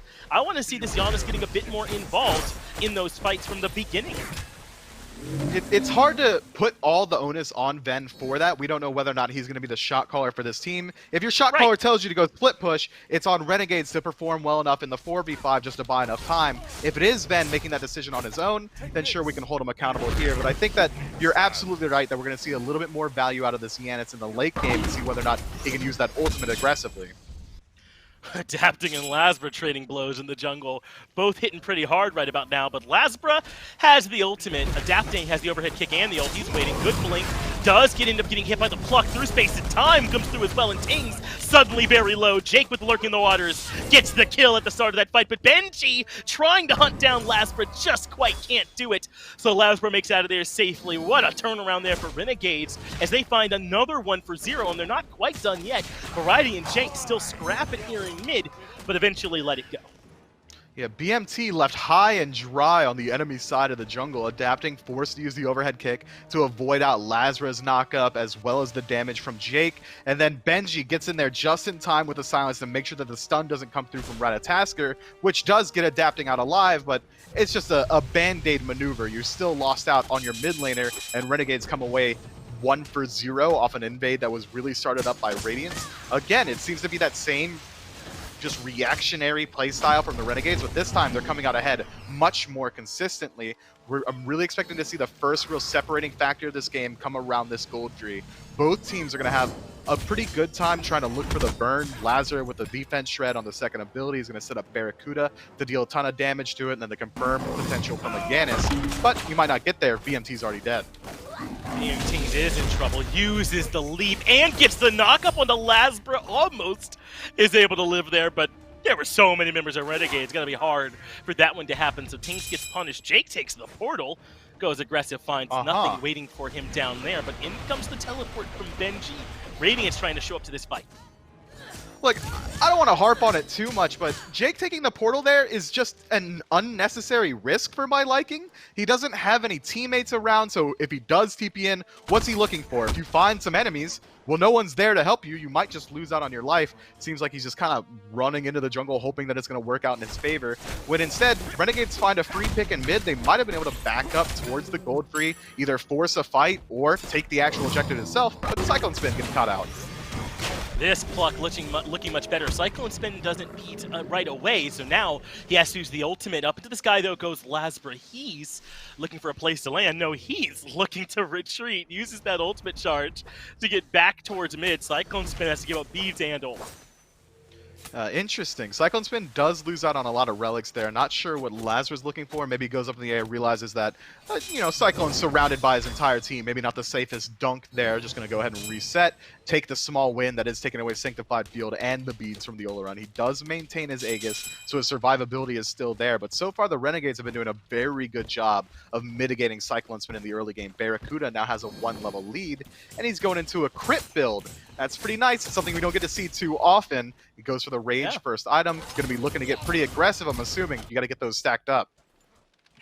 No way there's going to be an executioner behind this, right? Just feels like we're looking at some old school builds. No, it'll be the Atalantas, I'm thinking, next. Maybe even a Kins, but I think you'd want some Pen in there as soon as you can, and love to see, as you say, some crit coming back into it to try and force some of these other builds out. You were talking, speaking of builds, about this Amaterasu build earlier, but it is going to be this attack speed build. The Berserkers into the Frostbound, perhaps a Shoguns to come a little bit afterwards, but Renegades don't care so much about what Benji's building. They're starting up the Gold Fury, and it's down to half already. Aurora comes in, though, forces a full reset on his own with that ultimate. Jake has to escape with the Charge Prey, and that is it for Renegades' hopes of getting the Gold Fury for now. With 3 members around 50%, I would like to see Radiance just go ahead and back up and try and pull it themselves. So Variety taking a lot of damage in mid, going to be forced into the Somersault Cloud. It should fizz off from here. Renegades need to regroup. Radiance could likely look towards the Gold Fury, especially considering Cyclone Spin's already there. You saw some work from that Frostbound, though. Variety was struggling, and Gold Fury is started. In the back, though, Benji gets aggressive onto Barracuda. Jake, the only one nearby, as Aurora resets the Fury for now. They take care of the Oracle Vision. Benji regroups with the squad, and Barracuda takes it back. But that Jingwei will be back quickly, as Adapting and Tings return to mid to defend this middle wave that got pushed up by Renegades. Not ready to do the gold just yet. Both teams doing a very good job just trying to mitigate every bit of pressure there. If we don't see Aurora blink in and use his ultimate to spinning top Renegades out of that Gold Fury pit, no one else was really in range there, so getting that reset was hugely impactful. Radiance saved the Gold Fury for themselves, and then once Radiance starts to group up around it, Renegades put some pressure on the center of the map. Group up on that tier 1 tower and force Radiance to make the decision. Is Gold Fury worth my structure? They said no. Cyclone Spin's beat just came off cooldown, and now he's in trouble. Ends up falling to Barracuda. Meanwhile, Pyromancer goes down as well. Renegade split the map perfectly. The 2v1 in left, and then 3 members to burn down the Pyro. Benji, with very little mana, uses the ultimate, but Lasbra gets to the sky just in time. Man, Benji's damage is nothing to sneeze at right now, but did you see that crit coming through from Barracuda? That's what wins him the fight, and it might win him another one. He's getting aggressive over here as well. Not the 2v2. Cyclone Spin's already dead. That's Adapting joining Aurora here in left to defend that tier 1 tower. Now, Renegades still have a bit of an advantage for a while before Cyclone Spin is back, but they're not going to start up the Fury right away.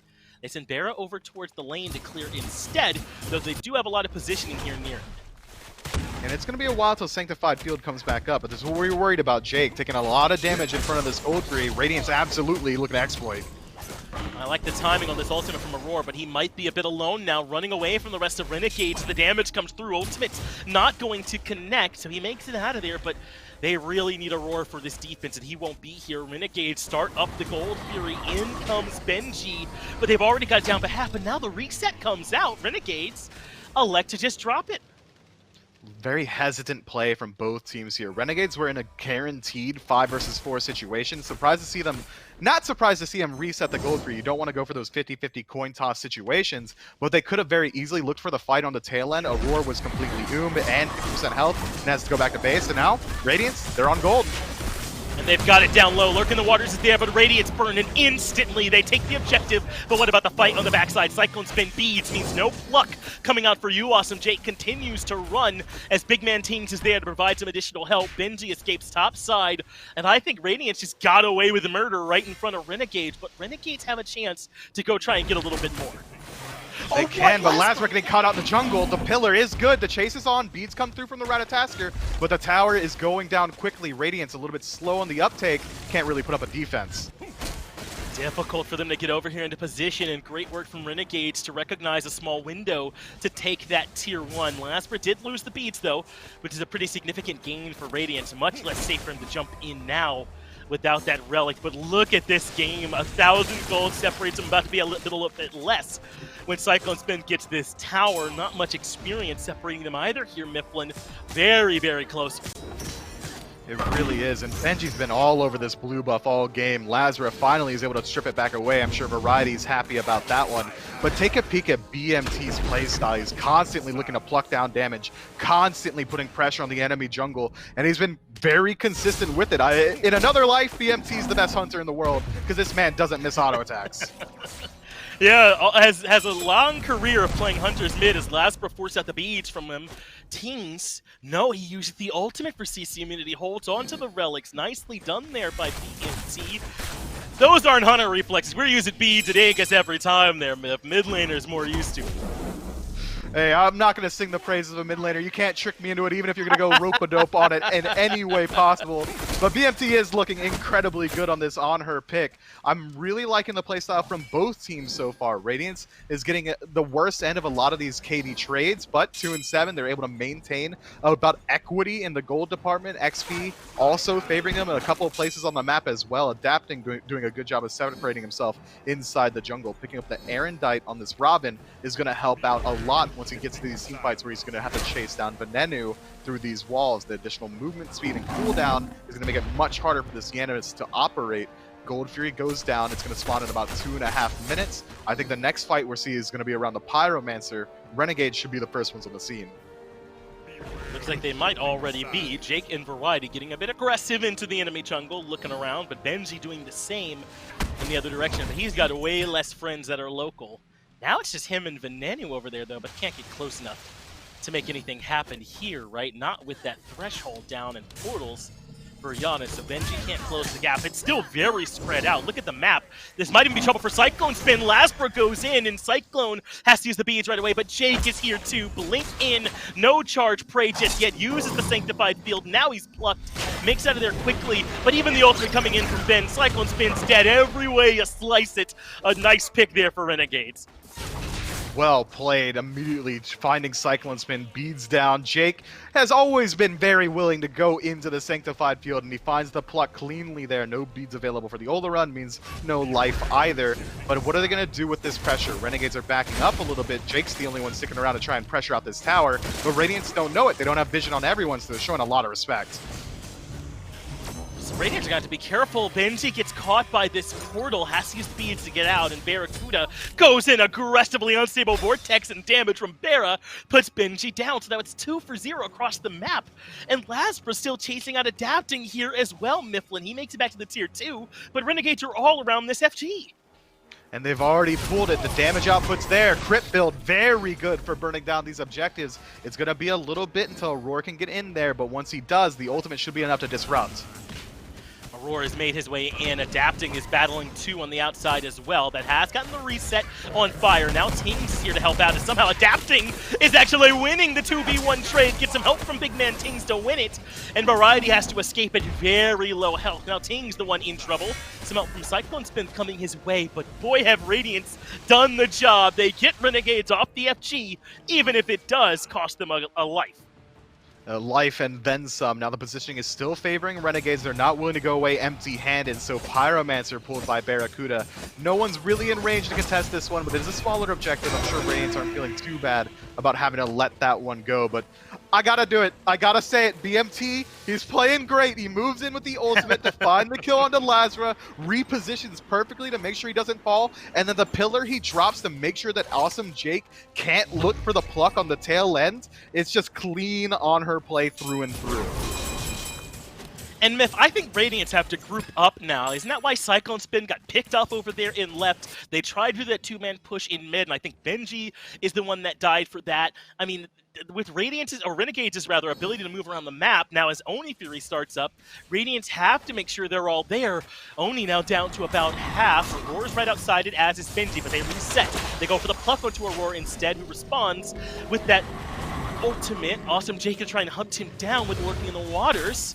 And Aurora able to make it out of there. A-OK. Variety now the one that's got some pressure coming his way through space and time, though. Hits Tings. Lazarus there as well, and Barracuda gets the kill credit for it in the end, but now Adapting's in right into the back line, looking for Banan, who has him low and gets the kill. Sanctified Field has everybody stuck in it, and Radiance can reposition, but not Adapting. 2 for 1 for Renegade so far.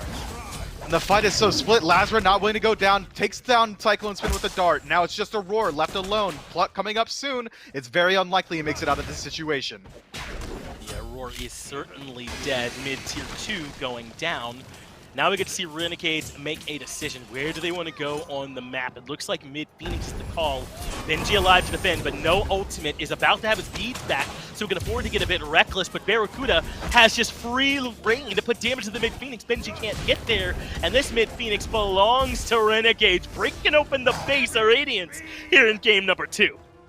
Man, that's so good for them, and now they can fall back to the Oni Fury as well as a very guaranteed objective. It's going to put pressure all over the map, so then we can see the entirety of Renegades back up, spend up all this gold they just got from winning a team fight cleanly, as well as taking a Phoenix and the Gold Fury, use the space that Oni Fury creates to just go to Fire Giant, take another team fight while you're still in the advantage. Renegades are primed.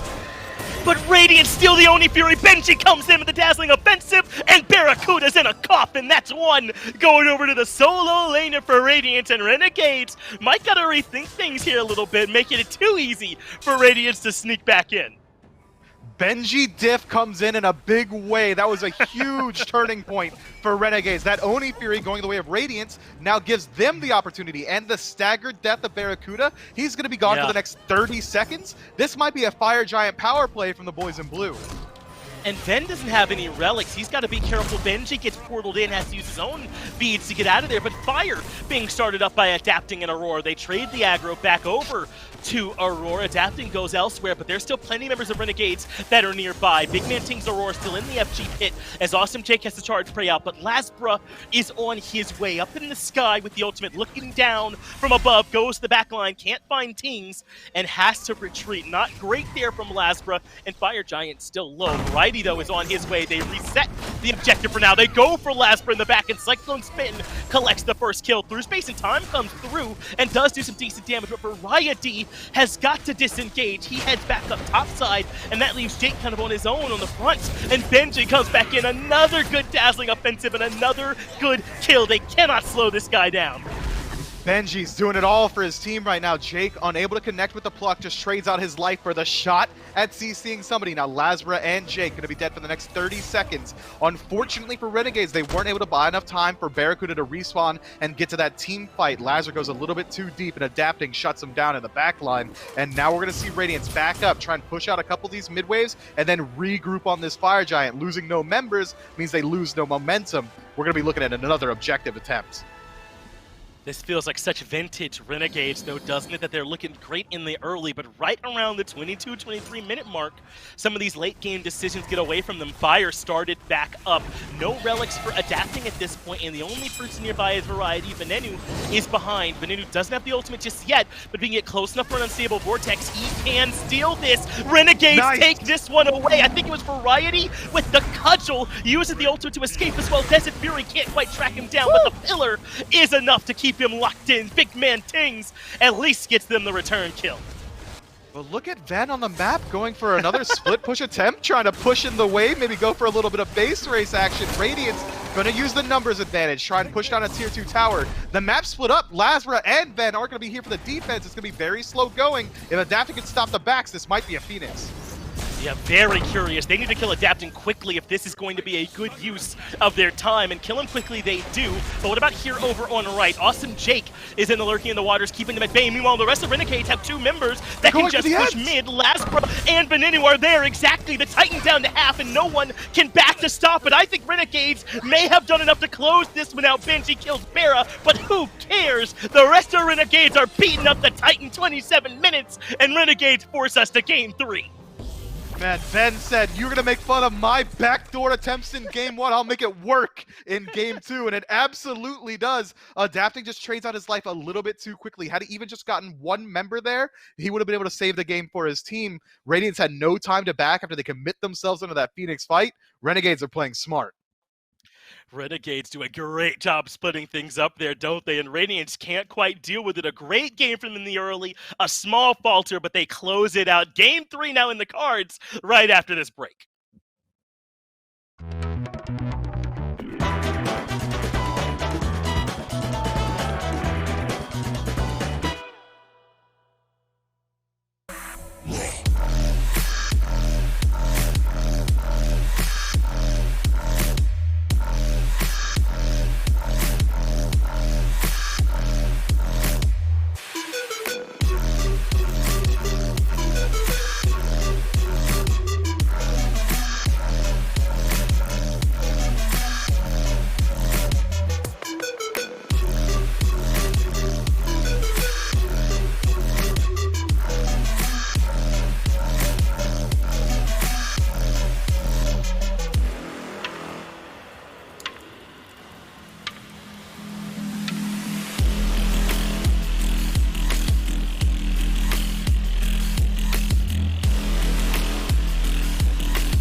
Well, now out of 6 sets we had this weekend, 5 of them will go on to Game 3. And if watching all this Smite makes you want to play more Smite, make sure you're doing so with the Necropolis Battle Pass active. There's some great skins in there. Infernal Omen Tsukuyomi is one of the newest, the newest god in the game. Of course, Tsukuyomi has a skin in the Necropolis Battle Pass, as well as Isis, Odin, Athena, a whole lot more in that Battle Pass. So if you want to play some Smite, make sure you're doing it and getting some extra rewards on top of it. Goremizer, though, Game 2.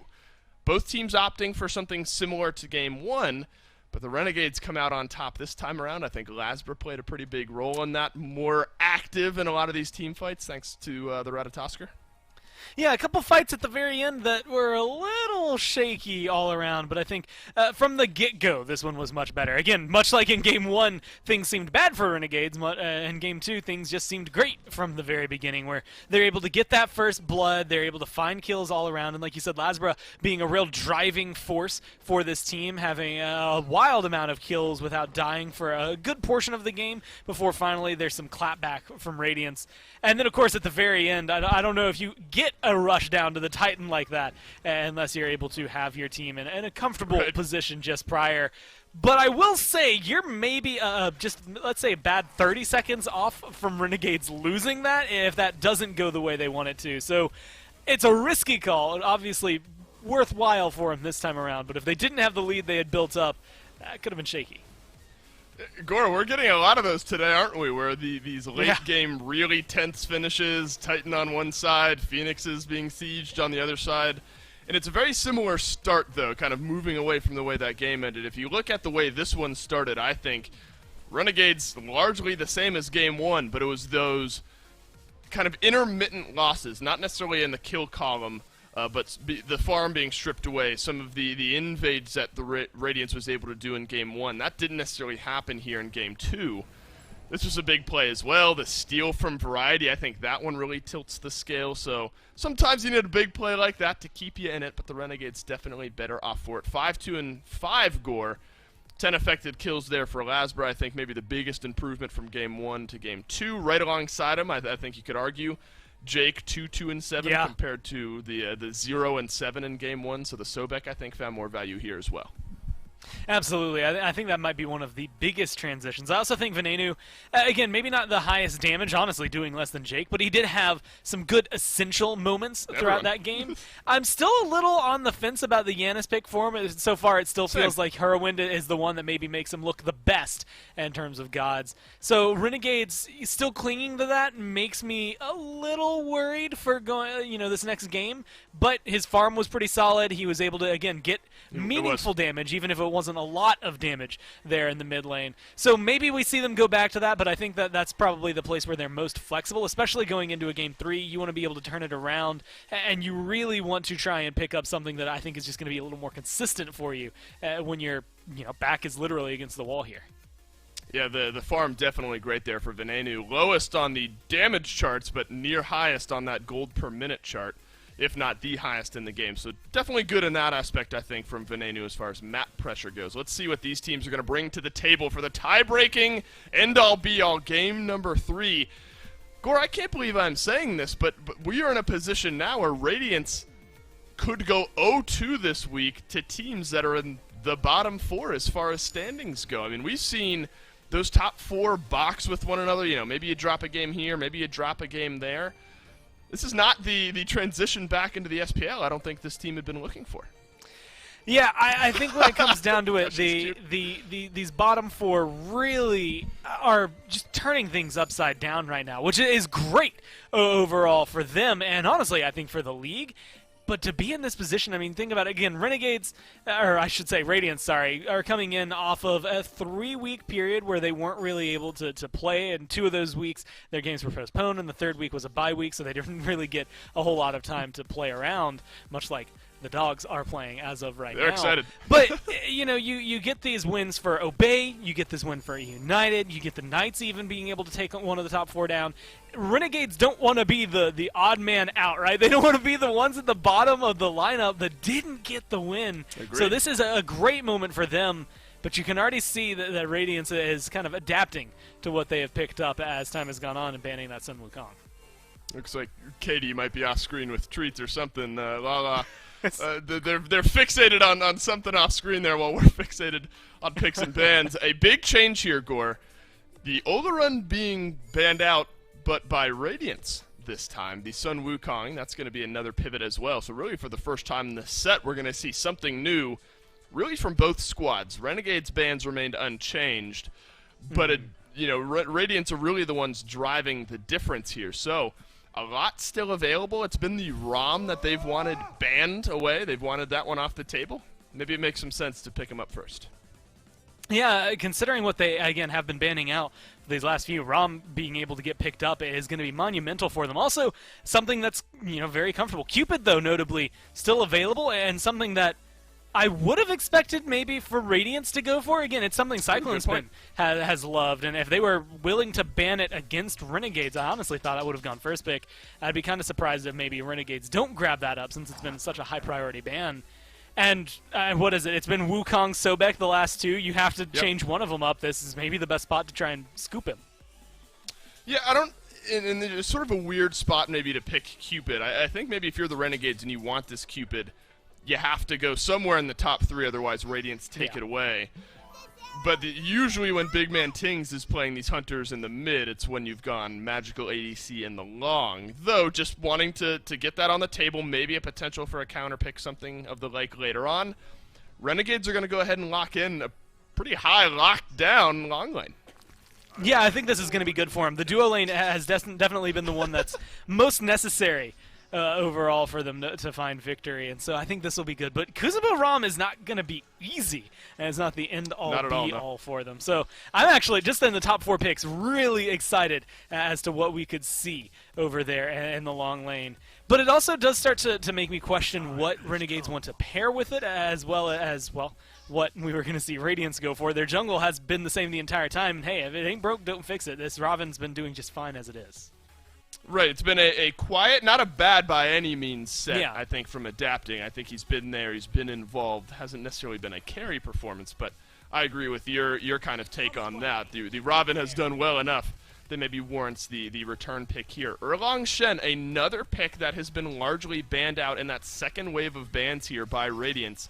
That one's going to open up likely to Lasbra out of the jungle, and Gore Erlang Shen, week after week now, we're starting to see these more attack speed, damage-centric builds. He hits you with that pin, follow-up CC, whether it's the ultimate or the transformation. You're not lasting much longer. No, I actually really like this pick, and I was very surprised, when we were actually watching Obey, that there were several times that they didn't pick it up, even when it was available. I think the first 2 games it was banned. The third game, it was still open, and they didn't go for it. So I'm excited to see that some teams are still picking it up, because I do think it is absolutely worthwhile. The pin, like you said, good CC, good setup, a little bit of a self-heal in there as well in that taunt. So just being able to bring enough to keep yourself alive, enough to set up your team, but it is the mid, I think, that goes along with it that's maybe just as important to be able to come through. You have Sobek, you have Erlang Shen. What's going to be dealing the damage between the 3 of them to make sure that kill happens? And with Yanis gone,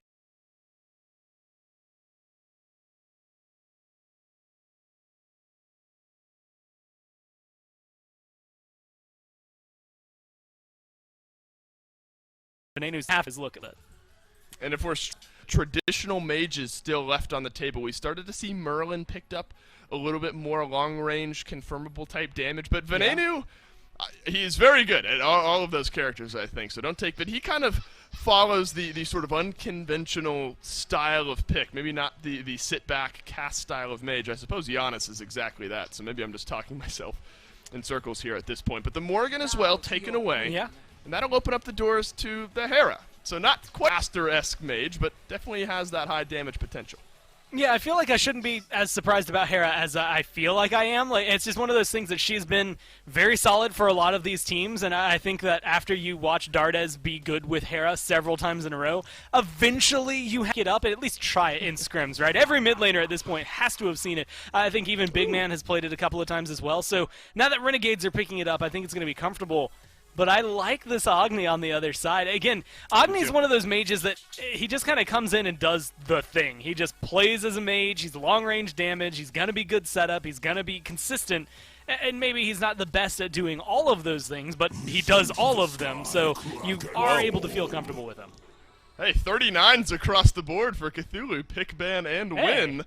Those are going to change up a little bit after this one. It's 41 actual picks for Cthulhu, one of the newer gods here in the game. Gore, it's in an interesting spot. I mean, I suppose safe to assume over in the solo lane, we saw a much lower pick rate of Cthulhu in support, almost 0 up to this point. Overall, though, Cthulhu as a god, haven't seen it as much, but do you still think it provides some good value?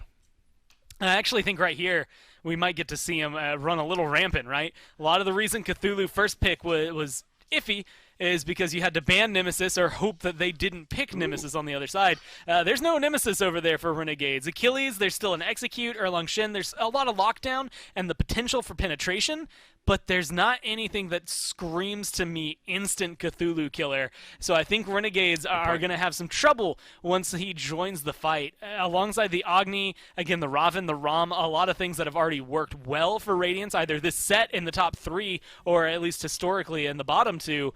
You're really shaky on this, I think, coming in as the Renegades. That dual lane has to look impeccable, and I think this Hera has to find a lot in the mid lane to make sure they stay stable. We have seen Hera's withstand a lot. The ability to drop Argus, get a shield, polymorph. I mean, the whole kit rotation can keep you alive. Gore, quick thoughts. Do you lean one way or another? It seems maybe a little bit more Radiance, or do you think it really just comes down to execution? Man, I like Radiance's draft. I think in a vacuum it comes out on top, but it really is dependent on Renegades and how they handle the Cthulhu, how they handle the Kuzenbo, those two frontliners for Radiance, because otherwise, Ram's going to be sitting in the back line with no problem. Same thing for Agni. They have to be able to deal with them. Well, Radiance are trying to avoid an 0-2 weekend, and the Renegades with a new look roster trying to go 1-0. Game number 3, let's break the tie. Myth, this has been an upset weekend, and we might have another one in the card right here and now.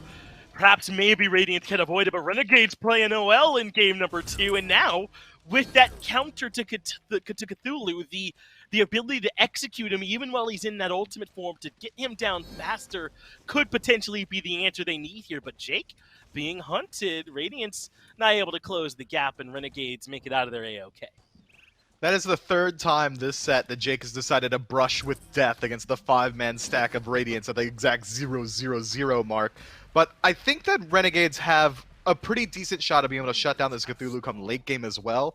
I mean, sure, you've got just the Achilles for that execute, but it really comes down to sustainable damage that can target him out once he is in that ultimate phase, and Lasbra and Barracuda on these auto attack centric characters have exactly that. I'm worried about how well Ven's going to be able to contend with the backline dive of Radiance, with adapting Aurora and just ranged damage from BMT as well. It's whether or not he can really make it through, maybe through the use of Bubble Buddy, some good use of Aegis as well. This Hera is definitely going to be the target once we start to see these team fights roll out.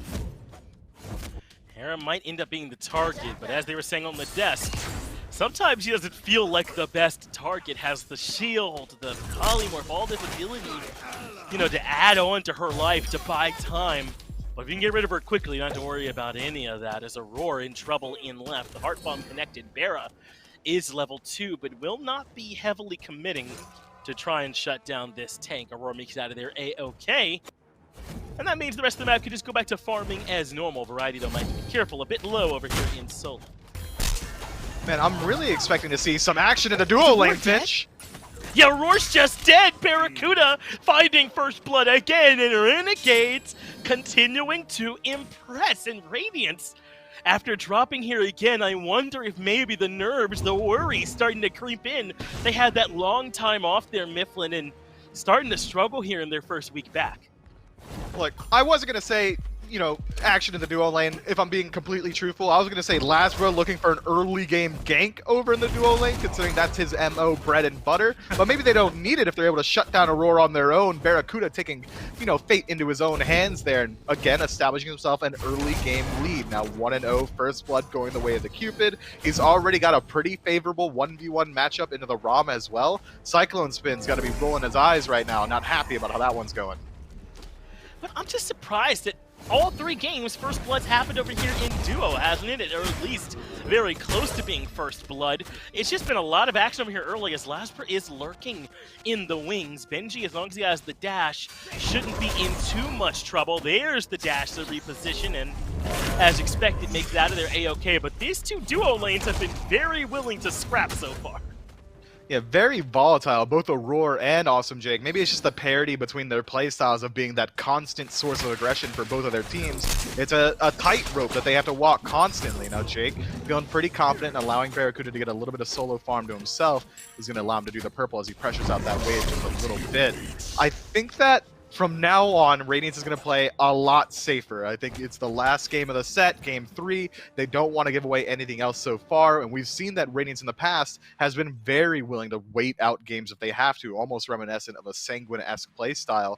But against Renegades' draft and their ability to team fight come late game, I think that might not be an opportunity that has arisen to them. Instead, it's going to be up to Adapting to try and claw back this small lead. It's going to have to be that first point here in the beginning of the game. But don't you think maybe the pressure's kind of building a little bit here on Radiance? I mean, they need these wins here in this phase because it's getting so much more competitive now. You cannot take a set against Obey for granted anymore. You cannot dismiss E United or clearly Renegades either. So I think you've got to, when you're up 1-0 in these sets, find a way to close them out because they're so premium now. All of the sets, you don't know who you can get a free win against. Even Sanguine are starting to struggle. Yeah, there's no such thing as a free set in the SPL anymore. It's been the narrative all season that it's been the most competitive it's been, and even now in part 2 of the phase, it's really starting to prove itself true again. I think Renegades in particular are a team that may have been a little bit slept on in recent weeks, but they're showing that they're here to compete against some of the best that have ever done it. I mean, this is a star-spangled roster on the side of Radiance, and Renegades is bringing it to them every single step of the way. Yeah, this Radiance roster, you're right, I mean, had the makings of like an all-star team. I think that aside from teams based on their pedigree, you can make the argument for best in their role, just going over their histories in it. Now, I think Tings has really played well for them. I don't want to be a knock against him here in mid, but maybe just not with the same history as these guys. But you're right, Renegades being this close, this competitive up against Radiance, certainly something I think for them to be happy with. But I don't think these guys are going to settle for it. They've been getting better every time we've seen them, and now they come in with this Cupid for Barracuda, who's considered so strong right now, the Erlong, who's having a bit of a resurgence, the executing to the Cthulhu, and the sustained damage from those two I mentioned before. They got a great shot here in this. I'm glad you clarified, but here comes the aggression again, a roar going in.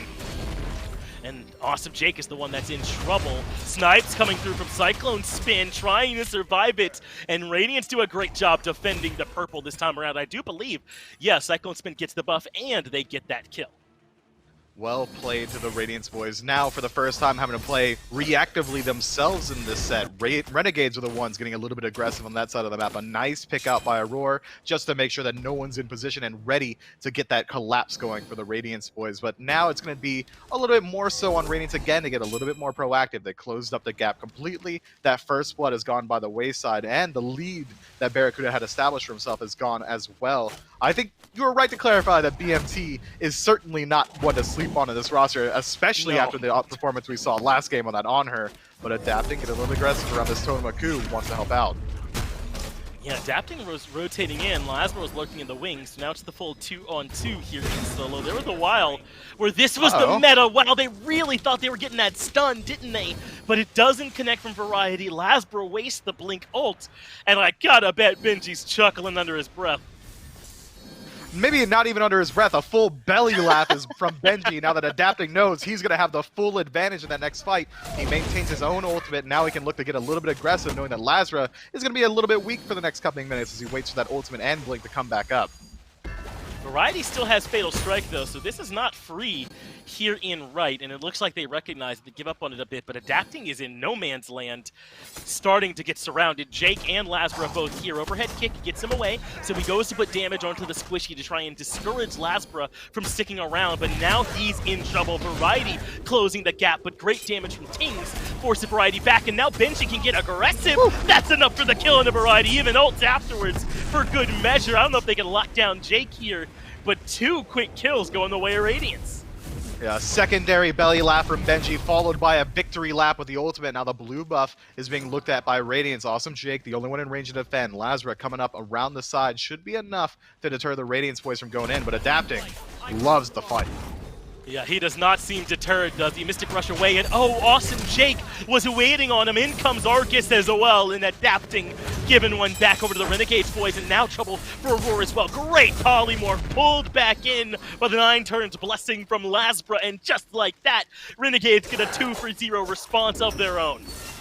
Yeah, Jake with his 5 head just bulging out of his skull there. That's such a clean play to position himself to make sure that there's no escape path from adapting. This guy is playing a little bit Galaxy Brain, and now Renegades get to get a little bit more aggressive in the enemy jungle, stripping away a speed buff, the #1 tilter in the game for the enemy jungler. Adapting certainly not going to be happy about losing his life, even angrier likely about losing the speed buff as well, and stripping away this much jungle. That's so much farm that Adapting is just going to be missing out on.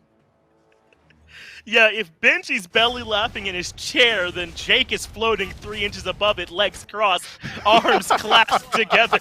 My man's feeling good right now. It's a great play from him to get the shutdown kill. In this game, as back and forth as the set has been overall, isn't it? I mean, this is not just Renegades being competitive with Radiance as like a one-off. This is a close set. This could go either way, and it's not off a mistake from Radiance or something like that. Renegades are here and competing. You've got to make sure we're taking all these teams seriously as the ultimate comes out from Bear. A dash gets him out of there, but the snipes are better. Cyclone Spin only needs 2 to put Bear down.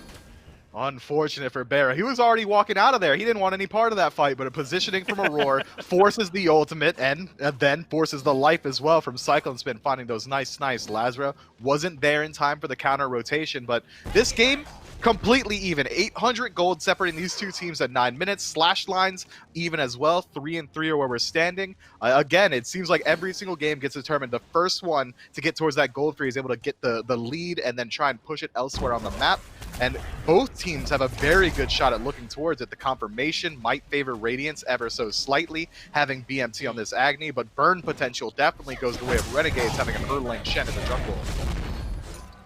And you mentioned this Agni for big man Tings. This is a throwback pick for him. He loves this one in the middle lane. And we don't see a whole lot of Agni nowadays, Myth, but a versatile pick as Aurora blinks in, cannot find the push. Has all this damage, especially in the late game. Those bombs can hurt so much. Has the long range stun with the Noxious Fumes. But Lazar wants to get started with the fight. Uses the 9 turns blessing. Mystic Rush from adapting. But you forgot that that's where the Galaxy Brain Jake is waiting. Benenu helps out. And where can adapting go? He keeps Mystic Rushing directly into Jake's waiting arms. Now some trouble from Aurora as the rest of Renegades come in, pluck into the Fatal Strike. Easiest execute of Variety's life, and Aurora falls as well. Man, Jake is living in Adapting's head rent-free right now. Unbind your 4th key, Adapting, because Jake won't let you get away with it. Now BMT under his tower, Jake's not done. No, he's absolutely not. A warpath for the Croc player. Gets out of the tower safely, sets up for the kill on the big man Tings. And right now, Radiance are like, who is this guy? Get him out of my game. Because this is the kind of thing Awesome Jake can do. For every one of those games where it feels like he's going 0-7, there's 4 games where he's playing like this. And Jake showing up for him here. He really is, and in a big way. This guy is the X factor of the Renegades team. Sometimes he shows up and is absolutely the difference maker in these engagements. Adapting has got to be frustrated. If there's anything worse than losing your speed buff, it's losing it twice back to back. He doesn't even have the timer on it, so it's going to be very hard for him to confirm it. Renegades now, having invaded the speed buff twice, are going to have a very good time trying to look for subsequent buff invades as well. It's on them to make sure that they're always going to be on timer, and with a 3,000 gold lead in their favor, they should be there every single time. They should be if they're looking for that pressure. We know that Renegades could likely get away with it. They don't only have a comp with a lead, but a comp with some added safety, right? I mean, some abilities to retreat, but what might be better than speed would be an 11.5-minute Pyromancer, since this is the side of the map that's doing well. This is the side of the map that's taken the objectives. Pyromancer goes down. 3,750 experience, no, 4,200 experience, 3,000 gold in favor of Renegades, and Radiance gotta find a way to plug some of these holes. The leak is getting worse. I mean, we just saw accurately where the mental damage is. Adapting walks into mid, makes eye contact with Jake for 0.5 seconds, and then immediately overhead kicks in sheer fear, while Jake just stands there and the rest of his team takes an objective. Radiance had no idea that they were on the Pyromancer. This gold lead is really starting to balloon. I want to see them try and push it even further, use this time, start to invade, and it looks like they're already grouping up around it. Variety motions himself in, and look at that. Radiance don't even know that their speed buff is up. A seasoned team, though, will be here in time to prevent the blue buff invade and perhaps even with all these members, Adapting can make it down and find his speed as well. Perhaps a happy ending to the sad tale of Adapting's speed in the early game. Looks like he should be able to make it back there and grab it, but look at the Gold Fury now. Mifflin Renegades are already on it, and there's no way that Radiant's going to make it here in time to defend. Maybe Cyclone Spin can snipe it. He's up there, but they just reset it. Easy as that. And Renegades take the Fury. A nice speed buff loser. We'll take the Gold Fury on the other side of the map. Enjoy moving a little bit faster. I'm going to line my pockets. He doesn't. It's unfortunate. Then that the longer it stays up, the less time he's going to have to farm. Adapting is really starting to fall behind in the jungle. Now 2 levels down to Lazra. We're seeing a 2-level deficit in the solo lane as well in favor of Variety. And Benji hasn't died yet. He's getting diffed around by just his entire team dying around him. It's unfortunate for the Cthulhu, especially considering that Variety takes Achilles for the counter matchup there. But fortunately for Variety, Renegades are just winning out all the way across the map. Yeah, you could maybe say the same for Cyclone Spin. 2-0-0 experience out in front of Barracuda, as Adapting does eventually find his speed buff. The saga concludes with Adapting finally picking that one back up. But yeah, I mean, it's the middle of the map, right? This mid 3v3 has struggled. 0-2-1 for Adapting, 0-1-2 for Tings, 0-3-3 for Aurora, whereas Renegades' mid 3v3 is a collective 4-1. And you know what? Let's give a small shout out to the support on the Renegades team. 0-1-6, 100% kill participation and a death to set up for his team. That's the support's hallmark. That's what I want to see. Yeah. If you have to die to give me a kill, absolutely do it. And Jake is no stranger to death. He actually embraces it at some times. So he's more than willing to put himself in these precarious situations, standing on the tier 1 mid tower. Said Benji hadn't been in trouble yet, but maybe now the trouble begins. Lazra trying to stick close. Good root, and the ultimate comes out in response. So Renegades force the ultimate from Benji without committing much of anything, and Variety is staying close, waiting for him to de-transform perhaps. He's alone over there now, kill potential low, as Renegades just forced that ult out for free. But we did get a valuable damage check. Lazar will absolutely chunk Cthulhu as Jake finds a pluck to drop a roar down to 50% health. Adapting caught between a rock and a hard place. Mystic rushes out of there. I think he saw some Jake in the rear view and said no to that, so he's out of there. Now Renegades 4-man stacked in right. Could just force down this tier 1, but Ben's heading away, so maybe that's not going to be the call. Yeah, Jake leaving as well. They leave just 2 to do it, and Ben's back near mid. And BMT, again in sheer fear, just drops his Aegis. A little bit of a misclick on the middle of the map. If we don't tell anyone, you know, they won't know about it. Maybe Renegades don't look to dive him because no one was there to report it to their team. So BMT is trying to keep a little bit hush, but he's going to be a little bit less willing to fight until those come back up. Jake's in again, give me them beads too, big man Tings. No relics for you, as Jake does a good job making the Agni more vulnerable, and that will certainly work. Even with that dash, Agni can certainly be punished if you can get to him. Lazra caught out on the right side, uses the 9 turns blessing, and Adapting has to retreat. Now Variety and Jake are both in. Mid-tier 1 is down. Variety pulled underneath the mid-tier 2, but Aurora's the one taking all the damage. In comes Benji, but again, he's got the ultimate ready to go. Takes up to the sky, descending into madness, and pushing out the rest of Renegades. Jake is right here behind him, but still disengaging, but Aurora pins him against the wall. Benji comes in towards the end, but Renegades take that tier 1 in mid and just kind of walk away. Yeah, Jake positioning himself behind the Cthulhu there makes it a little bit harder for Radiance to follow up from the CC center of the Descent into Madness. So, just positioning a little bit further back means that Radiance can't really get any value out of it. That tier 1 mid tower is actually a pretty big deal. Now, every single neutral objective on the map is going to be much less safe for Radiance to go for. Lazra, we already know how much damage he does to Benji, and Benji doesn't have the ultimate this time. Stun lands, he executes direct hold, and Fatal Strike comes through for Variety. Another bit of bullying going Benji's way, and Renegades continue to accelerate their lead. And now grouped up on the right side of the map, they could look towards the Pyromancer, but Jake's got killing on the brain, looking for a pluck, trying to set up for his mid laner. He's always looking for that bit of pressure, but Cyclone Spin is already rotated into mid, knowing that we might be looking at a Pyromancer push from the boys in red right now.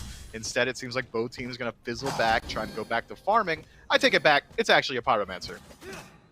The right call here for Renegades. Adapting and Aurora are nearby, perhaps to come try and slow this down, but it's just not happening quickly enough. Pyro goes to Renegades. The lead improves to right around 6,000. And Barracuda even takes a tier 1 elsewhere on the map. Now Fire Wait. starting because they know a couple people are trying to go towards Barra, so Adapting's nearby. He realizes Fire is being done and says, guys, I need some help. It's down at half HP. Renegades starting to burn it quickly. Adapting has the Mystic Rush, blinks in though, goes for the 3 instead. Fire Giant low, Radiance strip it away. It's all Adapting. They get the 2 for 0 as well on top of it. Renegades getting a taste of their own medicine from game number 2. And now Jake in some trouble, dashes away. Fields of Love should stop the aggression, but not Cyclone Spin. He rolls into the tier 1 tower, gets the kill. Aegis to get back out, and Radiance do whatever they want. Barracuda forced to use the Aegis is going to lose his life as well. Fire Giant on all 5 members What of a Radiance. sick 4 members dead on the side of Renegades. This could be a Phoenix push as well. Adapting, Adapt King. We've been having a little bit of fun at his expense. He's not willing to let it stand and turns the game around. That's right, putting us in our places, I think, with that play. As Adapting says, who's shook? Not me. Takes care of the mid-Phoenix. No problemo. Now, there's still a ton of towers left up on the map. Have to go over and get the tier 1s in left and solo. I don't know if they'll deal with that right away, but the Fire Giant around their waist. This is a look back at exactly how it happened. Adapting, blinking in, disrupting, and just a perfectly timed ultimate coming out from him. Might have been teamed. I saw some Agni Bombs in there too, but either way, it ends up going to Radiance. Man, clean play from Radiance. All Adapting needed was that someone just to pull Jake's attention away for a split second, get him out of my head so I can steal the Fire Giant. That's all it takes. And now with all this neutral gold still available on the map, 4 towers available for Radiance to strip away with 2.5 minutes left on this Fire Giant power play. That's a lot of gold. Radiance has already closed up the gap. They're only about 300 gold down on Renegades. That's great awareness from Renegades, though, that was a tier 2 tower they could afford to come grab. That Radiance had reset after doing the Fury and taking that middle Phoenix. So that does bring it back to parity for a bit, and I wonder if Renegades might even defend on these tier 2s. Now, it's into a Fire Giant team, Mifflin, so it's risky, but this is more than defending. Renegades are attacking on the right side. They want Cyclone Spin, and Cyclone Spin's in trouble. Benenu gets the kill before the ultimate can go off, and that is a huge blow to Radiance's chances to use this FG. Yeah, Cyclone Spin just fueled himself a little bit too much, isolates himself from the rest of the team, immediately pays for it, the iron price. Yeah, Cyclone Spin doesn't respect anyone. I mean, he used to be considered the best player in the world, and he remembers it absolutely. But now Radiance, with only 4 members with Fire Giant, have to push down. Meanwhile, Barracuda on the opposite side of the map, mirroring them. Yeah, not just Ben. I can do a little bit of the split push too, and it absolutely works. Takes care of the tier 2 in left. Renegades have done such a good job throughout this set of taking consolation prizes, second place it feels, but taking these other objectives in a way to even out what Radiance are doing, and it has kept them in this game. They're still in the lead in gold. Whose Fire Giant power play is this? Renegades have expanded the lead again, now 2,400 in their favor. Radiance Yeah, you get fire, we get the lead.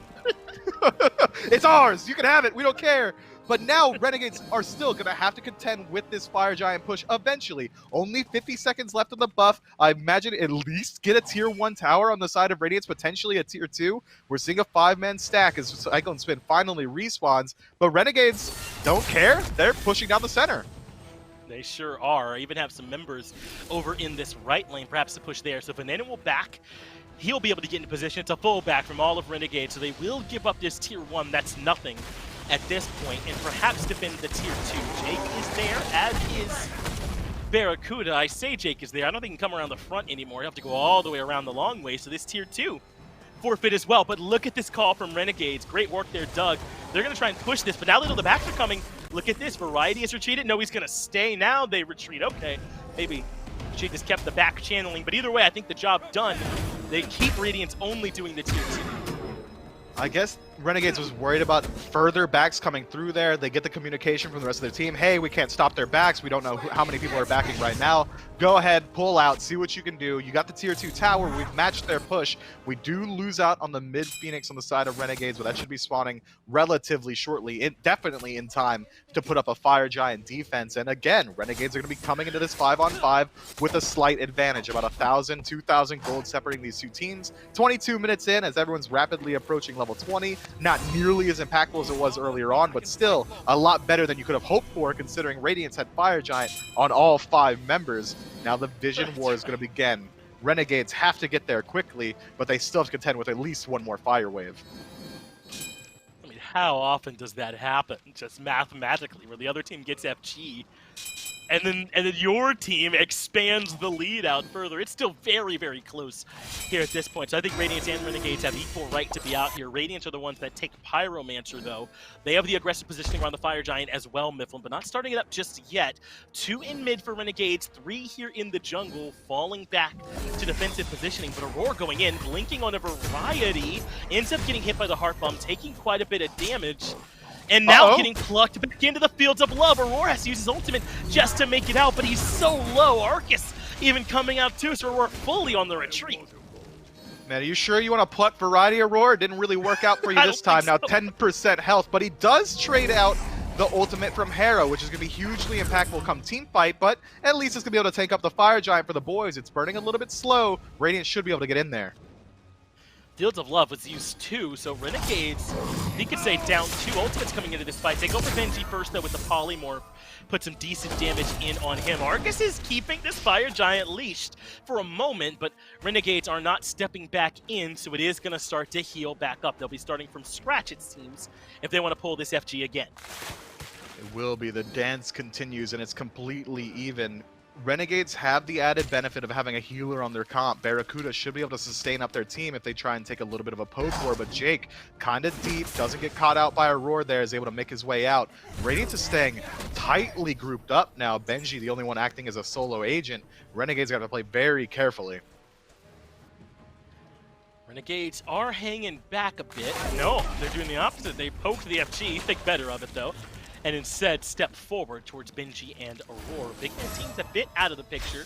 Cyclone spin as well, but they'll be here in time to help. But awesome Jake with the blink pluck brings Benji in. That forces Benji's ultimate, but they're trying to collapse on Barracuda to the right. Arcus is back up again, and it's there to help out Barra, but Cyclone spin don't miss, and Barracuda has to take a seat. Meanwhile, Venenu has to use all his relics to get away, and still his chances are slim. Blink to close the gap. Blink from Benji as well, but Variety does get the kill into Aurora, and somehow Vin with the speed buff Adapting. is elusive. Now adapting in trouble in the back is Variety. Just needs to get that shield up, that first ability, and is able to find the kill into adapting.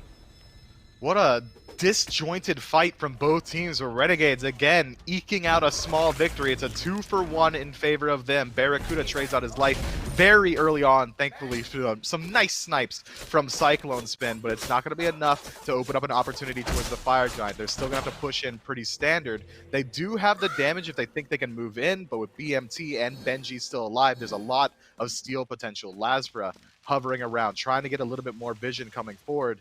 If Renegades want to win these engagements a little bit more cleanly, they're going to have to stay grouped up and utilize this Achilles ultimate to shut down Benji. Benji can't be allowed to get full value out of this ultimate. No, he just can't. So far, he really hasn't. Tings finds a good stun. Benji able to retreat. Cyclone Spin gonna grab Gold Fury, likely the last one of that nature that we'll be seeing. When they hear that sound effect, though, Renegades should know someone is missing from this Radiance team. Let's see what they do with that information. They do start to step forward a bit. Jake, considering a pluck, ends up putting a little bit of damage onto Aurora, but not pulling him in. So now Renegades started up. They see Cyclone Spin in mid on those minions. They see him walking across those sentries. They know exactly where he is as Aurora takes a ton of damage, steps in even further, and really returns more than he took. It's Jake that takes some decent damage, and Radiance have control.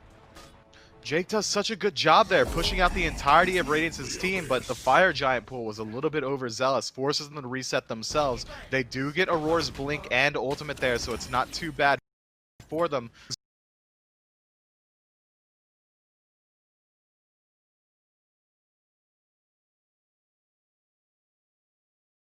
It's right to high looking advantage that Renegades have established for them. And I think that just comes down coming out from them in general, just based on what we've seen here from them so far. Looks like we'll be able to get back into the game here in just a moment, as we're still working on bringing you all the action. But Renegades very competitive here with Radiance, going toe-to-toe. It's dead even at this point in the match.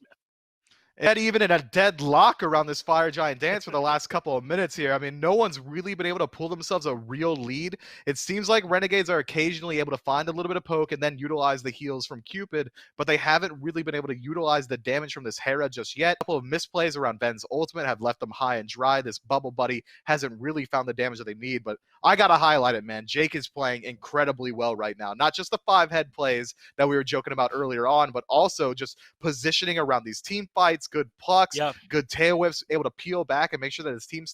I've been very impressed by the 408. Yeah, Jake's been playing really well, and they need him to play this well if they're going to be able to beat a team like Radiance, who we consider one of the very best teams in the league, but has had some stumbles as we make our way back into the game. Looks as though Radiance pushed out Renegades. Jake's ultimate is on cooldown and has to fall back, and are the ones heading over to the Fire Giant, at least considering trying to start it up here at this point. Benji does have some action near him as well, as they end up giving up on the Fire Giant for now. Jake has to fall back too, and Radiance maybe seeing if they could step forward and find something, at the very least Benji's. Jake falls very low. We saw Lazarus try and go for a flank attempt there, but he gets spotted out by Ward and pinged as well. Radiance, again, pulling the Fire Giant, trying to make sure that they don't allow Renegades to use that healing, and it's dropping pretty low, about 50%. Aurora's been plucked back in, though, and taking a ton of damage. Variety gets the kill credit. Jake is so low. Snipes going everywhere else, though, and no one ends up falling for it. Awesome, Jake's still alive. Polymorph just barely missing. It looks like Renegades are going to take a moment to reset off the back of this fight after Radiance end up losing Aurora. Only 30 seconds that he's dead, though. So he'll be back before too long, and the rest of Radiance can try and keep this Fire Giant from going down. One of the benefits of dying 5 times in the game and not farming up very much, being level 16, Aurora's respawn timer is going to be pretty low, so it's not going to be that much of a window for the Renegades to look in towards this Fire Giant. Interesting that we saw Cyclone Spin just kind of bypass going for the snipe on Awesome Jake. Maybe he didn't have LOS on him due to the hiding behind that wall there. But again, Renegades have a little bit of time to position themselves, and now they're pulling the Fire Giant. Doug continuing to highlight the vision of Renegades and how hard that's making it for Radiance. Variety brings in stun on the Cyclone Spin, who holds onto the relic. I think Cyclone has his fully upgraded at this point too, so they'll be up a little bit more often once he does finally use them. But Radiance go right back to chillin', and so do Renegades, not starting up the fire. They'll go for Pyro instead, which belongs to the Chaos side team. This might be the longest Fire Giant dance without a single Fire Giant going down that I've ever had the pleasure of watching, and it's tight, but take a peek. Doug, right to highlight it, that left side Phoenix taking a little bit of poke. It shouldn't go down as the wave isn't really enhanced by anything. BMT uses the dash to reposition himself. Renegades, again, trying to push Radiance as far out as possible, but there's not really many ways they can look for a pick outside of Jake finding a pluck. Aurora locks down Variety for a moment. Ultimate comes out too, but Variety already out of his grasp at that point. So he's able to make that their okay. Jake now battling with Benji. Lazarus in the background as well reveals himself by going in on Benji. Thorns comes out as a response, so Lazarus forces the Thorns. In fact, Benji now ulting as well. Cyclone's been sniping, gets 2 onto Barrow, the 3rd one off the mark, and Venenu now being hunted by Benji. But what changed here? Suddenly Benji is just all in with this Cthulhu ultimate, doing a ton of damage to the backline, but they don't get any kills. Now he's stuck in the Field of Love. Now he's stuck in all the damage. Benji ends up falling right away. Argus comes down to keep adapting off of Venenu as well. He barely gets in the last piece of damage, but it's 2 for 1, make it 2 for 2. 2 for 2. This game remains in a constant stalemate. I mean, you can't allow a Cthulhu to walk at you uninterrupted for about 16 full seconds, but Cyclone Spin a little bit too far forward for his own good, might get caught out. Heart Bomb gets the stun to Aurora as well, so he turns around with the Thorns, then goes into the ultimate to try and keep the backline busy. Meanwhile, try to see if they can win the battle up against Variety is Radiance's backline. Aurora regroups with the rest of the boys. They start to fall back as everyone battered and wounded after that little fight. And Renegades perhaps the ones that can hold on to their position, but it's really only Variety staying out here as everyone else resets. They can hold on to the position, but they don't have any other advantage outside of that. It's only Lazarus staying out, and both teams are about synced up on their respawn timers. Neither team going to have any opportunity to go ahead and pull the Fire Giant and feel confident about it. But we saw the damage check from Lazarus at the very beginning of that fight as he tries to catch out Benji once he uses the dash to reposition. And the damage output that we saw earlier where he was able to shred through this Cthulhu isn't quite there anymore. The kin size, the stone cutting, not quite enough. It's going to take a little bit more concentrated effort. Maybe Barracuda has to get in if they want to find an execute through variety, and Benji learns a valuable lesson himself. Once I ult, they're not willing to fight me. I almost sold out Ven on my own. I almost did it to Barracuda as well. I could do it again in this next team fight. If Radiance surges forward with them, we might be looking at a different game. Might be, as Barracuda takes down the Primal, they should make their Fire Giant attempts in the future easier. The rest of Radiance are grouped up around Fire. Last time when the global Q came out that someone was elsewhere, we saw no action. What will Radiance do with that small piece of information? It looks like Benji will walk forward, put some poke into Jake, but nothing much more than that. They will do some warding on their side, though, of the pit to get a little bit of this vision back from Renegades, who have controlled it for the last 10 minutes around FG. But now finally they're in a position where they can actually look for the Fire Giant themselves after controlling that vision. But now Benji realizes, okay, Ven actually does hit kind of hard, and Aurora finds variety. Brings him back in, and now controlling him with that ultimate much, much better. Up the sky goes Cyclone Spin. One hits Barracuda. The second one misses, third one can't tell where it lands, but adapting in the backline puts great damage into Ben with some help from Cyclone Spin. Now awesome, Jake in trouble too. Makes it back underneath the tier 2 tower. All of Radiance pretty much clumped up, and Benji's ultimate is on cooldown. All the ultimates of Radiance are on cooldown. And Renegades losing in the 1-0. But Renegades, no stranger to this situation, are willing to put themselves in another split push spot. Barracuda going to take down this tower for free. They might give up the Fire Giant, but Variety still hovering around. It's still relatively healthy. He might be able to defend it on his own. Benji stops them from doing anything more in mid, and Variety getting aggressive near FG. Steps forward, gets the reset that he was looking for, and instead they start to put damage onto him. But now they have a lot more backup here. Big man Tings stuck in the middle of all of this. Does get his ult off. That means Lasper falls, but Cyclone Spin low too.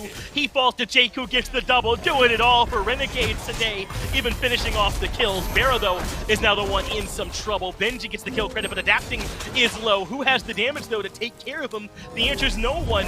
With the Hera gone, Barra dead, and Lasper gone as well. That just leaves a front line left on both squads, basically. Should be a bit of a slap fight from here.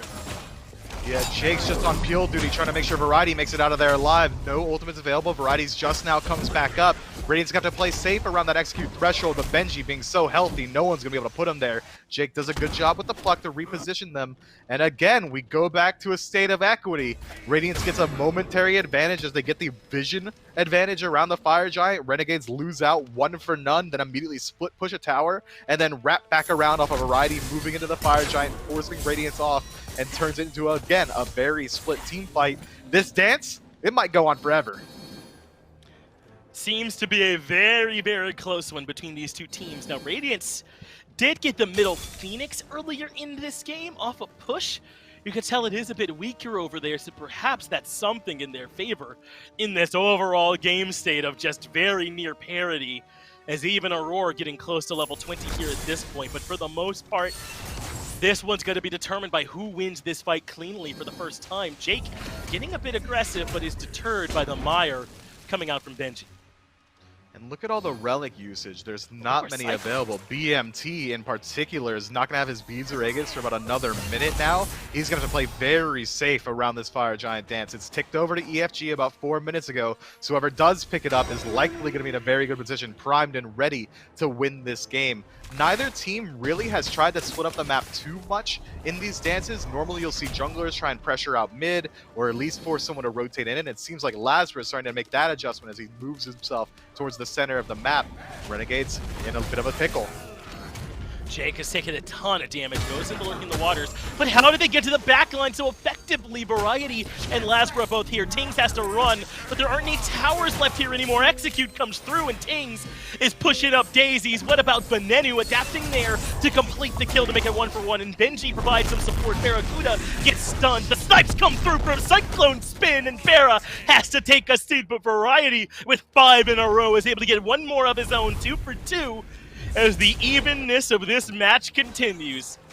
Cyclone don't miss, and it's been a little bit quiet from him, but his KD is looking good. 8-2 for the Rom right now. Lazra forced to use the blink to escape.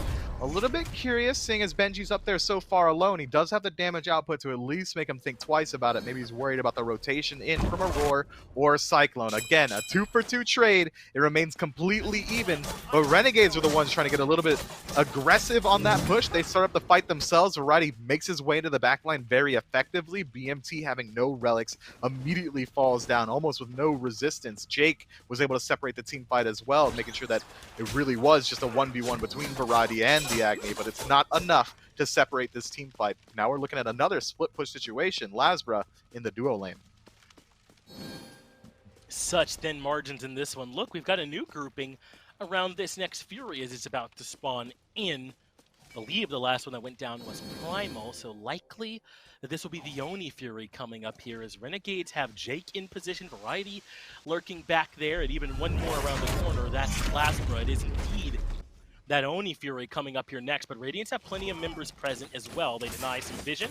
Cyclone Spin starts to pull, but Lazra lurks around the corner. Jake has been pulled in by Aurora, and they leash the Oni Fury for now. Instead, they look for the fight, but Variety is behind them too. He TP'd to a ward, so they have to break up the fight, and that means Aurora a bit alone at the front of things. Ends up stuck inside the Field of Love, lives through it for now, but is plucked back in. Argus lands too, a heavy commit, but Aurora goes down first. Variety doesn't connect the ultimate, but now Benji's in the backline, largely isolated. The damage can come through, but they're trying to disengage themselves. Barracuda forced to use the Aegis. Oh, but Benji's on the run now. He's the one in trouble, has to leave, so Adapting goes in to pick up the mantle, but there's 4 members nearby. They turn to him as Jake falls. Benenu gets the kill into Adapting, gets a 2-for-1 around the Gold Fury this time, not the FG. Cyclone Spin does head over to Oni, maybe trying to see if he can sustain or burn it quickly, but neither one is a viable option. Renegade forcing their way in to take down the Oni. In fact, Lazra might want the kill, and the Lazra blinks in. Behind him is Variety. Benji too low. Without an ultimate, the Meyer might help, but Benenu's damage is just too much. It's 3-for-1. 60 seconds left on Benji's respawn. Cyclone has finally sustained himself back up to full, but he's not going to be safe enough to move in. No ultimate available means there's no steal attempt either. This Oni minion wave that's about to spawn in favor of Renegades is actually going to be hugely impactful. Now, Renegades is going to force Radiance to split up the map. They can't allow these waves to move in towards these Phoenixes. They'll take them almost on their own. So now they are going to have a real opportunity to move in towards the Fire Giant, and they're going to use the time while Benji's still dead. Not even to wait for Jake to respawn, instead pulling it themselves. They get it in the next 4 seconds or right afterwards. It should still go to Jake too, but now Variety in trouble. He retreats. GT still Watch canless. The snipes can land from Cyclone. Renegades get the fire, and not sure where those snipes ended up going. You might have just dropped right back down. Either way, though, Renegades are on the way out with the Fire Giant in tow. Cyclone Spin going for the more macro play, trying to steal away the Fire Giant with his ultimate instead of finish up that kill on a Variety. Doesn't get either, and now we're looking at the first real lead that we've seen in the last 20 minutes. EFG goes the way of Renegades, and their siege potential is strong just because of all the displacement and no-play zones that they can create on the map. Barracuda's Fields of Love is going to make it very hard for Radiance to put up a concentrated defense. If Awesome Jake finds a pluck, now this damage output that we're starting to see from Ben with the advent of this EFG is going to likely put about just anyone down, barring maybe Benji or Aurora. If this pluck comes through, it could absolutely change the face of this team fight. Variety is going to have a very good time just disrupting the backline as well, whereas Radiance's defense is a little bit one note. Once Benji's ultimate's down, it's going to be very, very hard to find any meaningful CC. BMT, almost the only one capable of keeping the minion wave out himself. It's going to be very difficult for Radiance to stop this push. 5 mantles for Renegades, I'm noticing, checking up on the builds. No relics for Cyclone Spin either. A long time before Beads and Aegis come back up for him. Defensive options over there for him as well. He's got that Berserker shield showing up in place of his boots. But Lastra, all alone over here in the right, is just burning down the Phoenix. Can't do it forever, though. Takes quite a bit of damage from it. Cyclone Spin even ulted. They try and see if they can punish him, but Lastra is out of there. They do send Adapting over to chase with him a little bit, but there's 3 members in left, 1 in mid and 1 in right. It's a 3-1-1 split from Renegades. Laz, we're going to try and sustain up a little bit in the jungle and through the EFG, then rotate back into the team fight. It's looking like a 3-2 split now as Laz is going to rejoin his buddy Variety in the center of the map. Renegades a little bit hesitant on this push. They have a slight advantage now that Cyclone Spin's ultimate is down. There's not going to be much confirmation potential there, but Aurora can pluck in the opposite direction. Jake takes quite a bit of damage, has to use Lurk in the Waters as well in response. Relic's now up for Cyclone, at least the beads. Everything there for Tings, everything there for Venenu and Barracuda, which is huge. These backlanders can die very, very quickly without those. And we're only 6 seconds away from the Aegis for Cyclone Spin as well. But there's action in mid. Variety looking for adapting. Trying to see who he can lock down. Meanwhile, here in left, Jake has stepped up. Has to fall back, though. Not going to find much more there. So still all three Phoenixes healthy and standing. As it looks like they're just going to leave Laspra in mid and have Cyclone there to try and deal with him. Variety coming back. Renegades does burn through a pretty useful relic on the side of Radiance. Now Aurora's Thorns are going to be down for the next 100 seconds. That's going to be his main source of damage return potential. So the Renegades are slowly eking through the resources of Radiance as they try and poke out this Phoenix. Variety is indeed the only one over there, and right, burning down the right side Phoenix. Meanwhile, Aurora starts the action here in left. In fact, Lasper's on his way. That right side Phoenix is done for. Jake is low. Benji's in the back, keeping everybody at bay. So Cyclone Spin says, hey, maybe I can help. Goes up with the snipes. Barracuda avoids most of them. Aegis gets good value, but Adapting wants the kill. Barracuda, though, gets the better of King Kenneth. Puts the crown on the ground. Laspra takes care of Benji. Venenu gets Cyclone Spin, and now, Mip, this could be trouble for Radiance. This could be it, as Renegades have all 5 members alive. They still have the FG, and Radiance running out of options with the right side Phoenix down. Laspra gets the kill on the Tings. It's just the Roar left, and he cannot do it on his own. Renegades, with Variety in the solo lane, able to find the win over Radiance. What an absolutely amazing turnaround. Barracuda single-handedly solos out Adapting from 110 health, 100 to 0. I mean, this man's looking absolutely insane. Mantle, that's all you need. The stun was all it took. That's right, came up big for him, but how huge is this? It's the weekend of upsets. This should live on in the annals of SMITE history as far as I am concerned, as everyone was able to find a big set, overcome the odds, and find a win. It's getting more and more competitive with each passing second.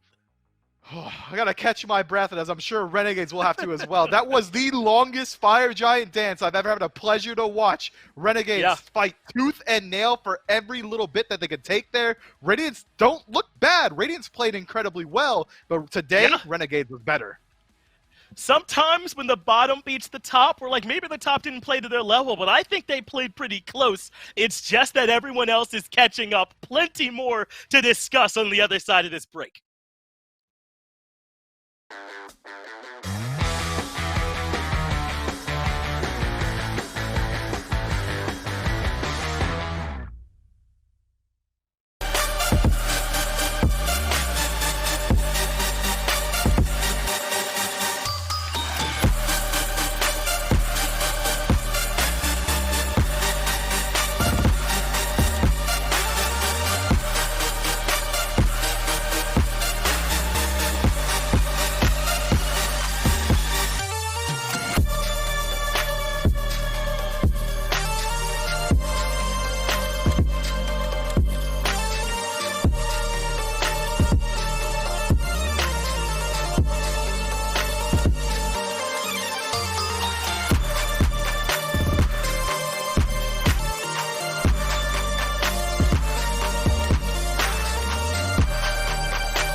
And with that Game 3 win, the Renegades closed out Week 8 here in Phase 2 of the SPL, and what a weekend it was. Gormizer, we'll get to recap things here in a little bit, but let's look back not only at Game 3, but this set. Renegades came to play. I think I agree with what the caster said there towards the end, where Radiance, they didn't look bad here today. I think Renegades just played up to their level, and maybe this is the level we should expect from the Renegades moving forward. I think so. I think a lot of the bottom teams this week stepped up to the plate and knew exactly what they needed to do. And yes, again, there's always going to be that mark of Radiance having a couple of weeks off here coming into this.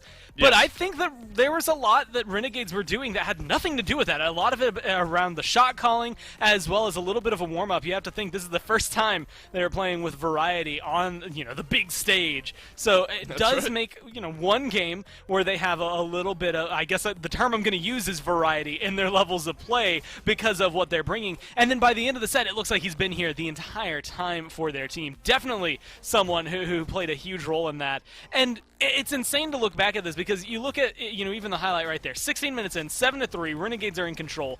A few minutes after that, they lose a Fire Giant. They lose a Phoenix. They look like they are about to lose the game. And, just a few minutes, it went from 7-3 to 8-9 in terms of the kills. It feels like everything starts falling apart. And then Variety, as well as a few other key moments, but let's be honest, Variety just decides that they are going to stay in the role. The execute came perfectly through a lot of these engagements. You get a lot of highlights of that, but being able to just kill off someone on the other team, whether it's a carry, whether it's a Cthulhu, anybody, is always going to be beneficial for you. I appreciate their Variety kind of having the blinders on, ignores Benji on the execute and realizes there's a more important target elsewhere lurking in the backline. A tough Game 3 for adapting Aurora, Big Man Tings, the like. And Gore, I think, even if we're zooming out from this specific game, the teams really have started to figure out how to deal with this Cthulhu. Benji did 30k damage, massive in the grand scheme of things. Out-bullied and maybe not out-damaged, right up there was this Achilles. but tough, I think, for Cthulhu here in this game to find a lot of value. I think that's something that has changed, and why that priority, we used to see top ban, top picked, has now just disappeared. I mean, to the point where most games we aren't even talking about him, and let alone whether we're able to get into it. So I'm just excited to see that the Renegades have figured things out, not only going against Radiance, but it feels like in general right now, again, all bottom four of the team and the league have just done a phenomenal thing this weekend. Well, Venenu, the man in the mid lane, a couple Giannis games, and I think a fantastic pivot to Hera here in game number 3. Definitely had a great day. The rest of the Renegades did as well. But don't take my word for it. Venenu standing by for his post-game interview. Thanks, Dawson. I got Vin here with me, and Vin, I got to imagine you're in good spirits. Talk to me about what it's like having Variety here with you all and what he's done for the team. We're all excited to play with Variety for sure. We were definitely lacking some type of objective and or late game shot caller, and he kind of fit that role on what we needed. And yeah, we've had a really good time with him. Glad that SPL on the first day went good with him, and we're excited to learn more with him. Well, what about the win itself? It's part of a whole weekend of, the bottom team beating the top team, whatever that means nowadays. How are you all feeling about the win over Radiance just in general and about your chances here going forward now? We're happy with our win against Radiance for sure. I think it was a really important win for us to show that we're all confident in all the players that we have and confident in our own play that we can beat any top team. I think we do definitely. We've shown weaknesses in that set, and we just have to clean up some stuff and keep moving forward and working together. It may not have been perfect, but certainly looked good. You played a lot of stuff here in this set as well. The Giannis, the Hera. What is the role you feel here for the team? Do you do whatever they need you to do on each given game, or how do you see yourself fitting into this squad? Yeah, we practice a bunch of different things in scrims. I kind of fill whatever is needed. I also have a couple of picks that I'm pretty assertive on that I think are really good in certain scenarios that we kind of draft comps around depending on what they are. But usually I kind of just fill what the team needs at the current time. I can pretty much fill in whatever they need and whatever type of team comp we're looking for. So yeah, that's pretty much it. Hey, I'm a big fan of thinking every team needs a Ven on it, man. You do a lot of work for the squad. Thanks for taking some time to talk to me. We'll get it back to the desk, though. Let them close out the day from here. Thanks to Venenu for sitting down with us, and great job by Finch on the call there, and of course on the interview to round out this day. What a weekend we had here in the SPL. Week 8, Gormizer. Again, 6 sets, 5 of them all go 3 games, and I kind of want to bring out kind of final thoughts on Radiance here. They had a little extra break there besides the bye week. Before that, Radiance, a 3-game set against United.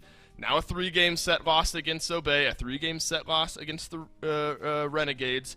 I don't want to sound all doom and gloom. I think this is a very talented team that will bounce back. But the last 3 games they've played against teams standings-wise in that bottom 4 have all gone 3 games, 2 of them losses. So definitely something to look at there. The only 2-0 we had this weekend, though, Gore, PK over Sanguine. Here's how the standings are reflected. United erase the 0 from the wins column, place a 2 in there. What a weekend from that squad. I mean, absolutely. Again, for all of these teams, 5th through 8th, I think showcasing that not everything is concrete. But it is worth noting that they only beat everyone 3rd down, right? There's still something to be said about trying to tackle Ghost and Space Station. Those two can go at each other's throats as much as you want, but that's the next tackle, right? If you take down Radiance, you take down Sanguine, there's the only 1 or 2 places to go after that, and it's to look at Ghost, it's to look at Space Station. When they start losing, I think we truly have a league where at that point, all predictions don't matter. You can throw it through the window. It's just going to be good games. Well, if you like top 4 matchups, next Friday is definitely when you want to tune in. Ghost Gaming versus Sanguine to start off the day on Friday. Radiance versus SSG to round out the day. What a day that is. And then it's flipped. Technically standings-wise, a bottom 4 matchup. A couple of matchups the next day, Renegades United, Knights versus Obey. But Gore, I think those lines, at least from what we saw this weekend, starting to get blurred a little bit. Of course, standings-wise, you look at top versus bottom 4, top half versus bottom half. But that Friday and that Saturday block of games, Sunday even looks great as well. Ghost, Radiance, Sanguine, Obey. Both of those are going to be fantastic. But I think lots will be determined, by what we see on Friday and Saturday. Yeah, I'm actually very excited to see how that shakes out. It's going to help, delineate maybe some more lines that we are not seeing anymore between some of these teams. Try to figure out something that's going on. Sort out, who is the best in those top 4 to make sure that we have it a little more concrete. Maybe who is still, among the 4 risings there at the bottom, who is the team that is maybe going to kind of lead the way for them. I think there's still going to be a case of some teams doing just outwardly better than others, but we'll have to figure out whether or not it's going to be as obvious as it was, in Phase 1 and at the beginning of Phase 2. And what a ridiculous weekend as far as predictions go. Not only was it lengthy, but the upsets this weekend. I might have gone like 1 for 6 or something ridiculous like that. I know we're going to be so low. Luckily, I think, we voted. Less? That's right. We're 50 probably on the weekend. I think luckily the community probably shared some woes with us on this weekend, but that's a good thing, right? If we're still getting surprised halfway through Phase 2, we're definitely happy about it. What a weekend it was. Week 8 in the SPL. Gormizer happy to round out this weekend with you here on the desk, but that is it. We will see everyone next Friday. On behalf of myself, Gormizer, all the other casters, everyone back in production, thanks for watching, and we will see you at 3 p.m. Eastern Time on Friday.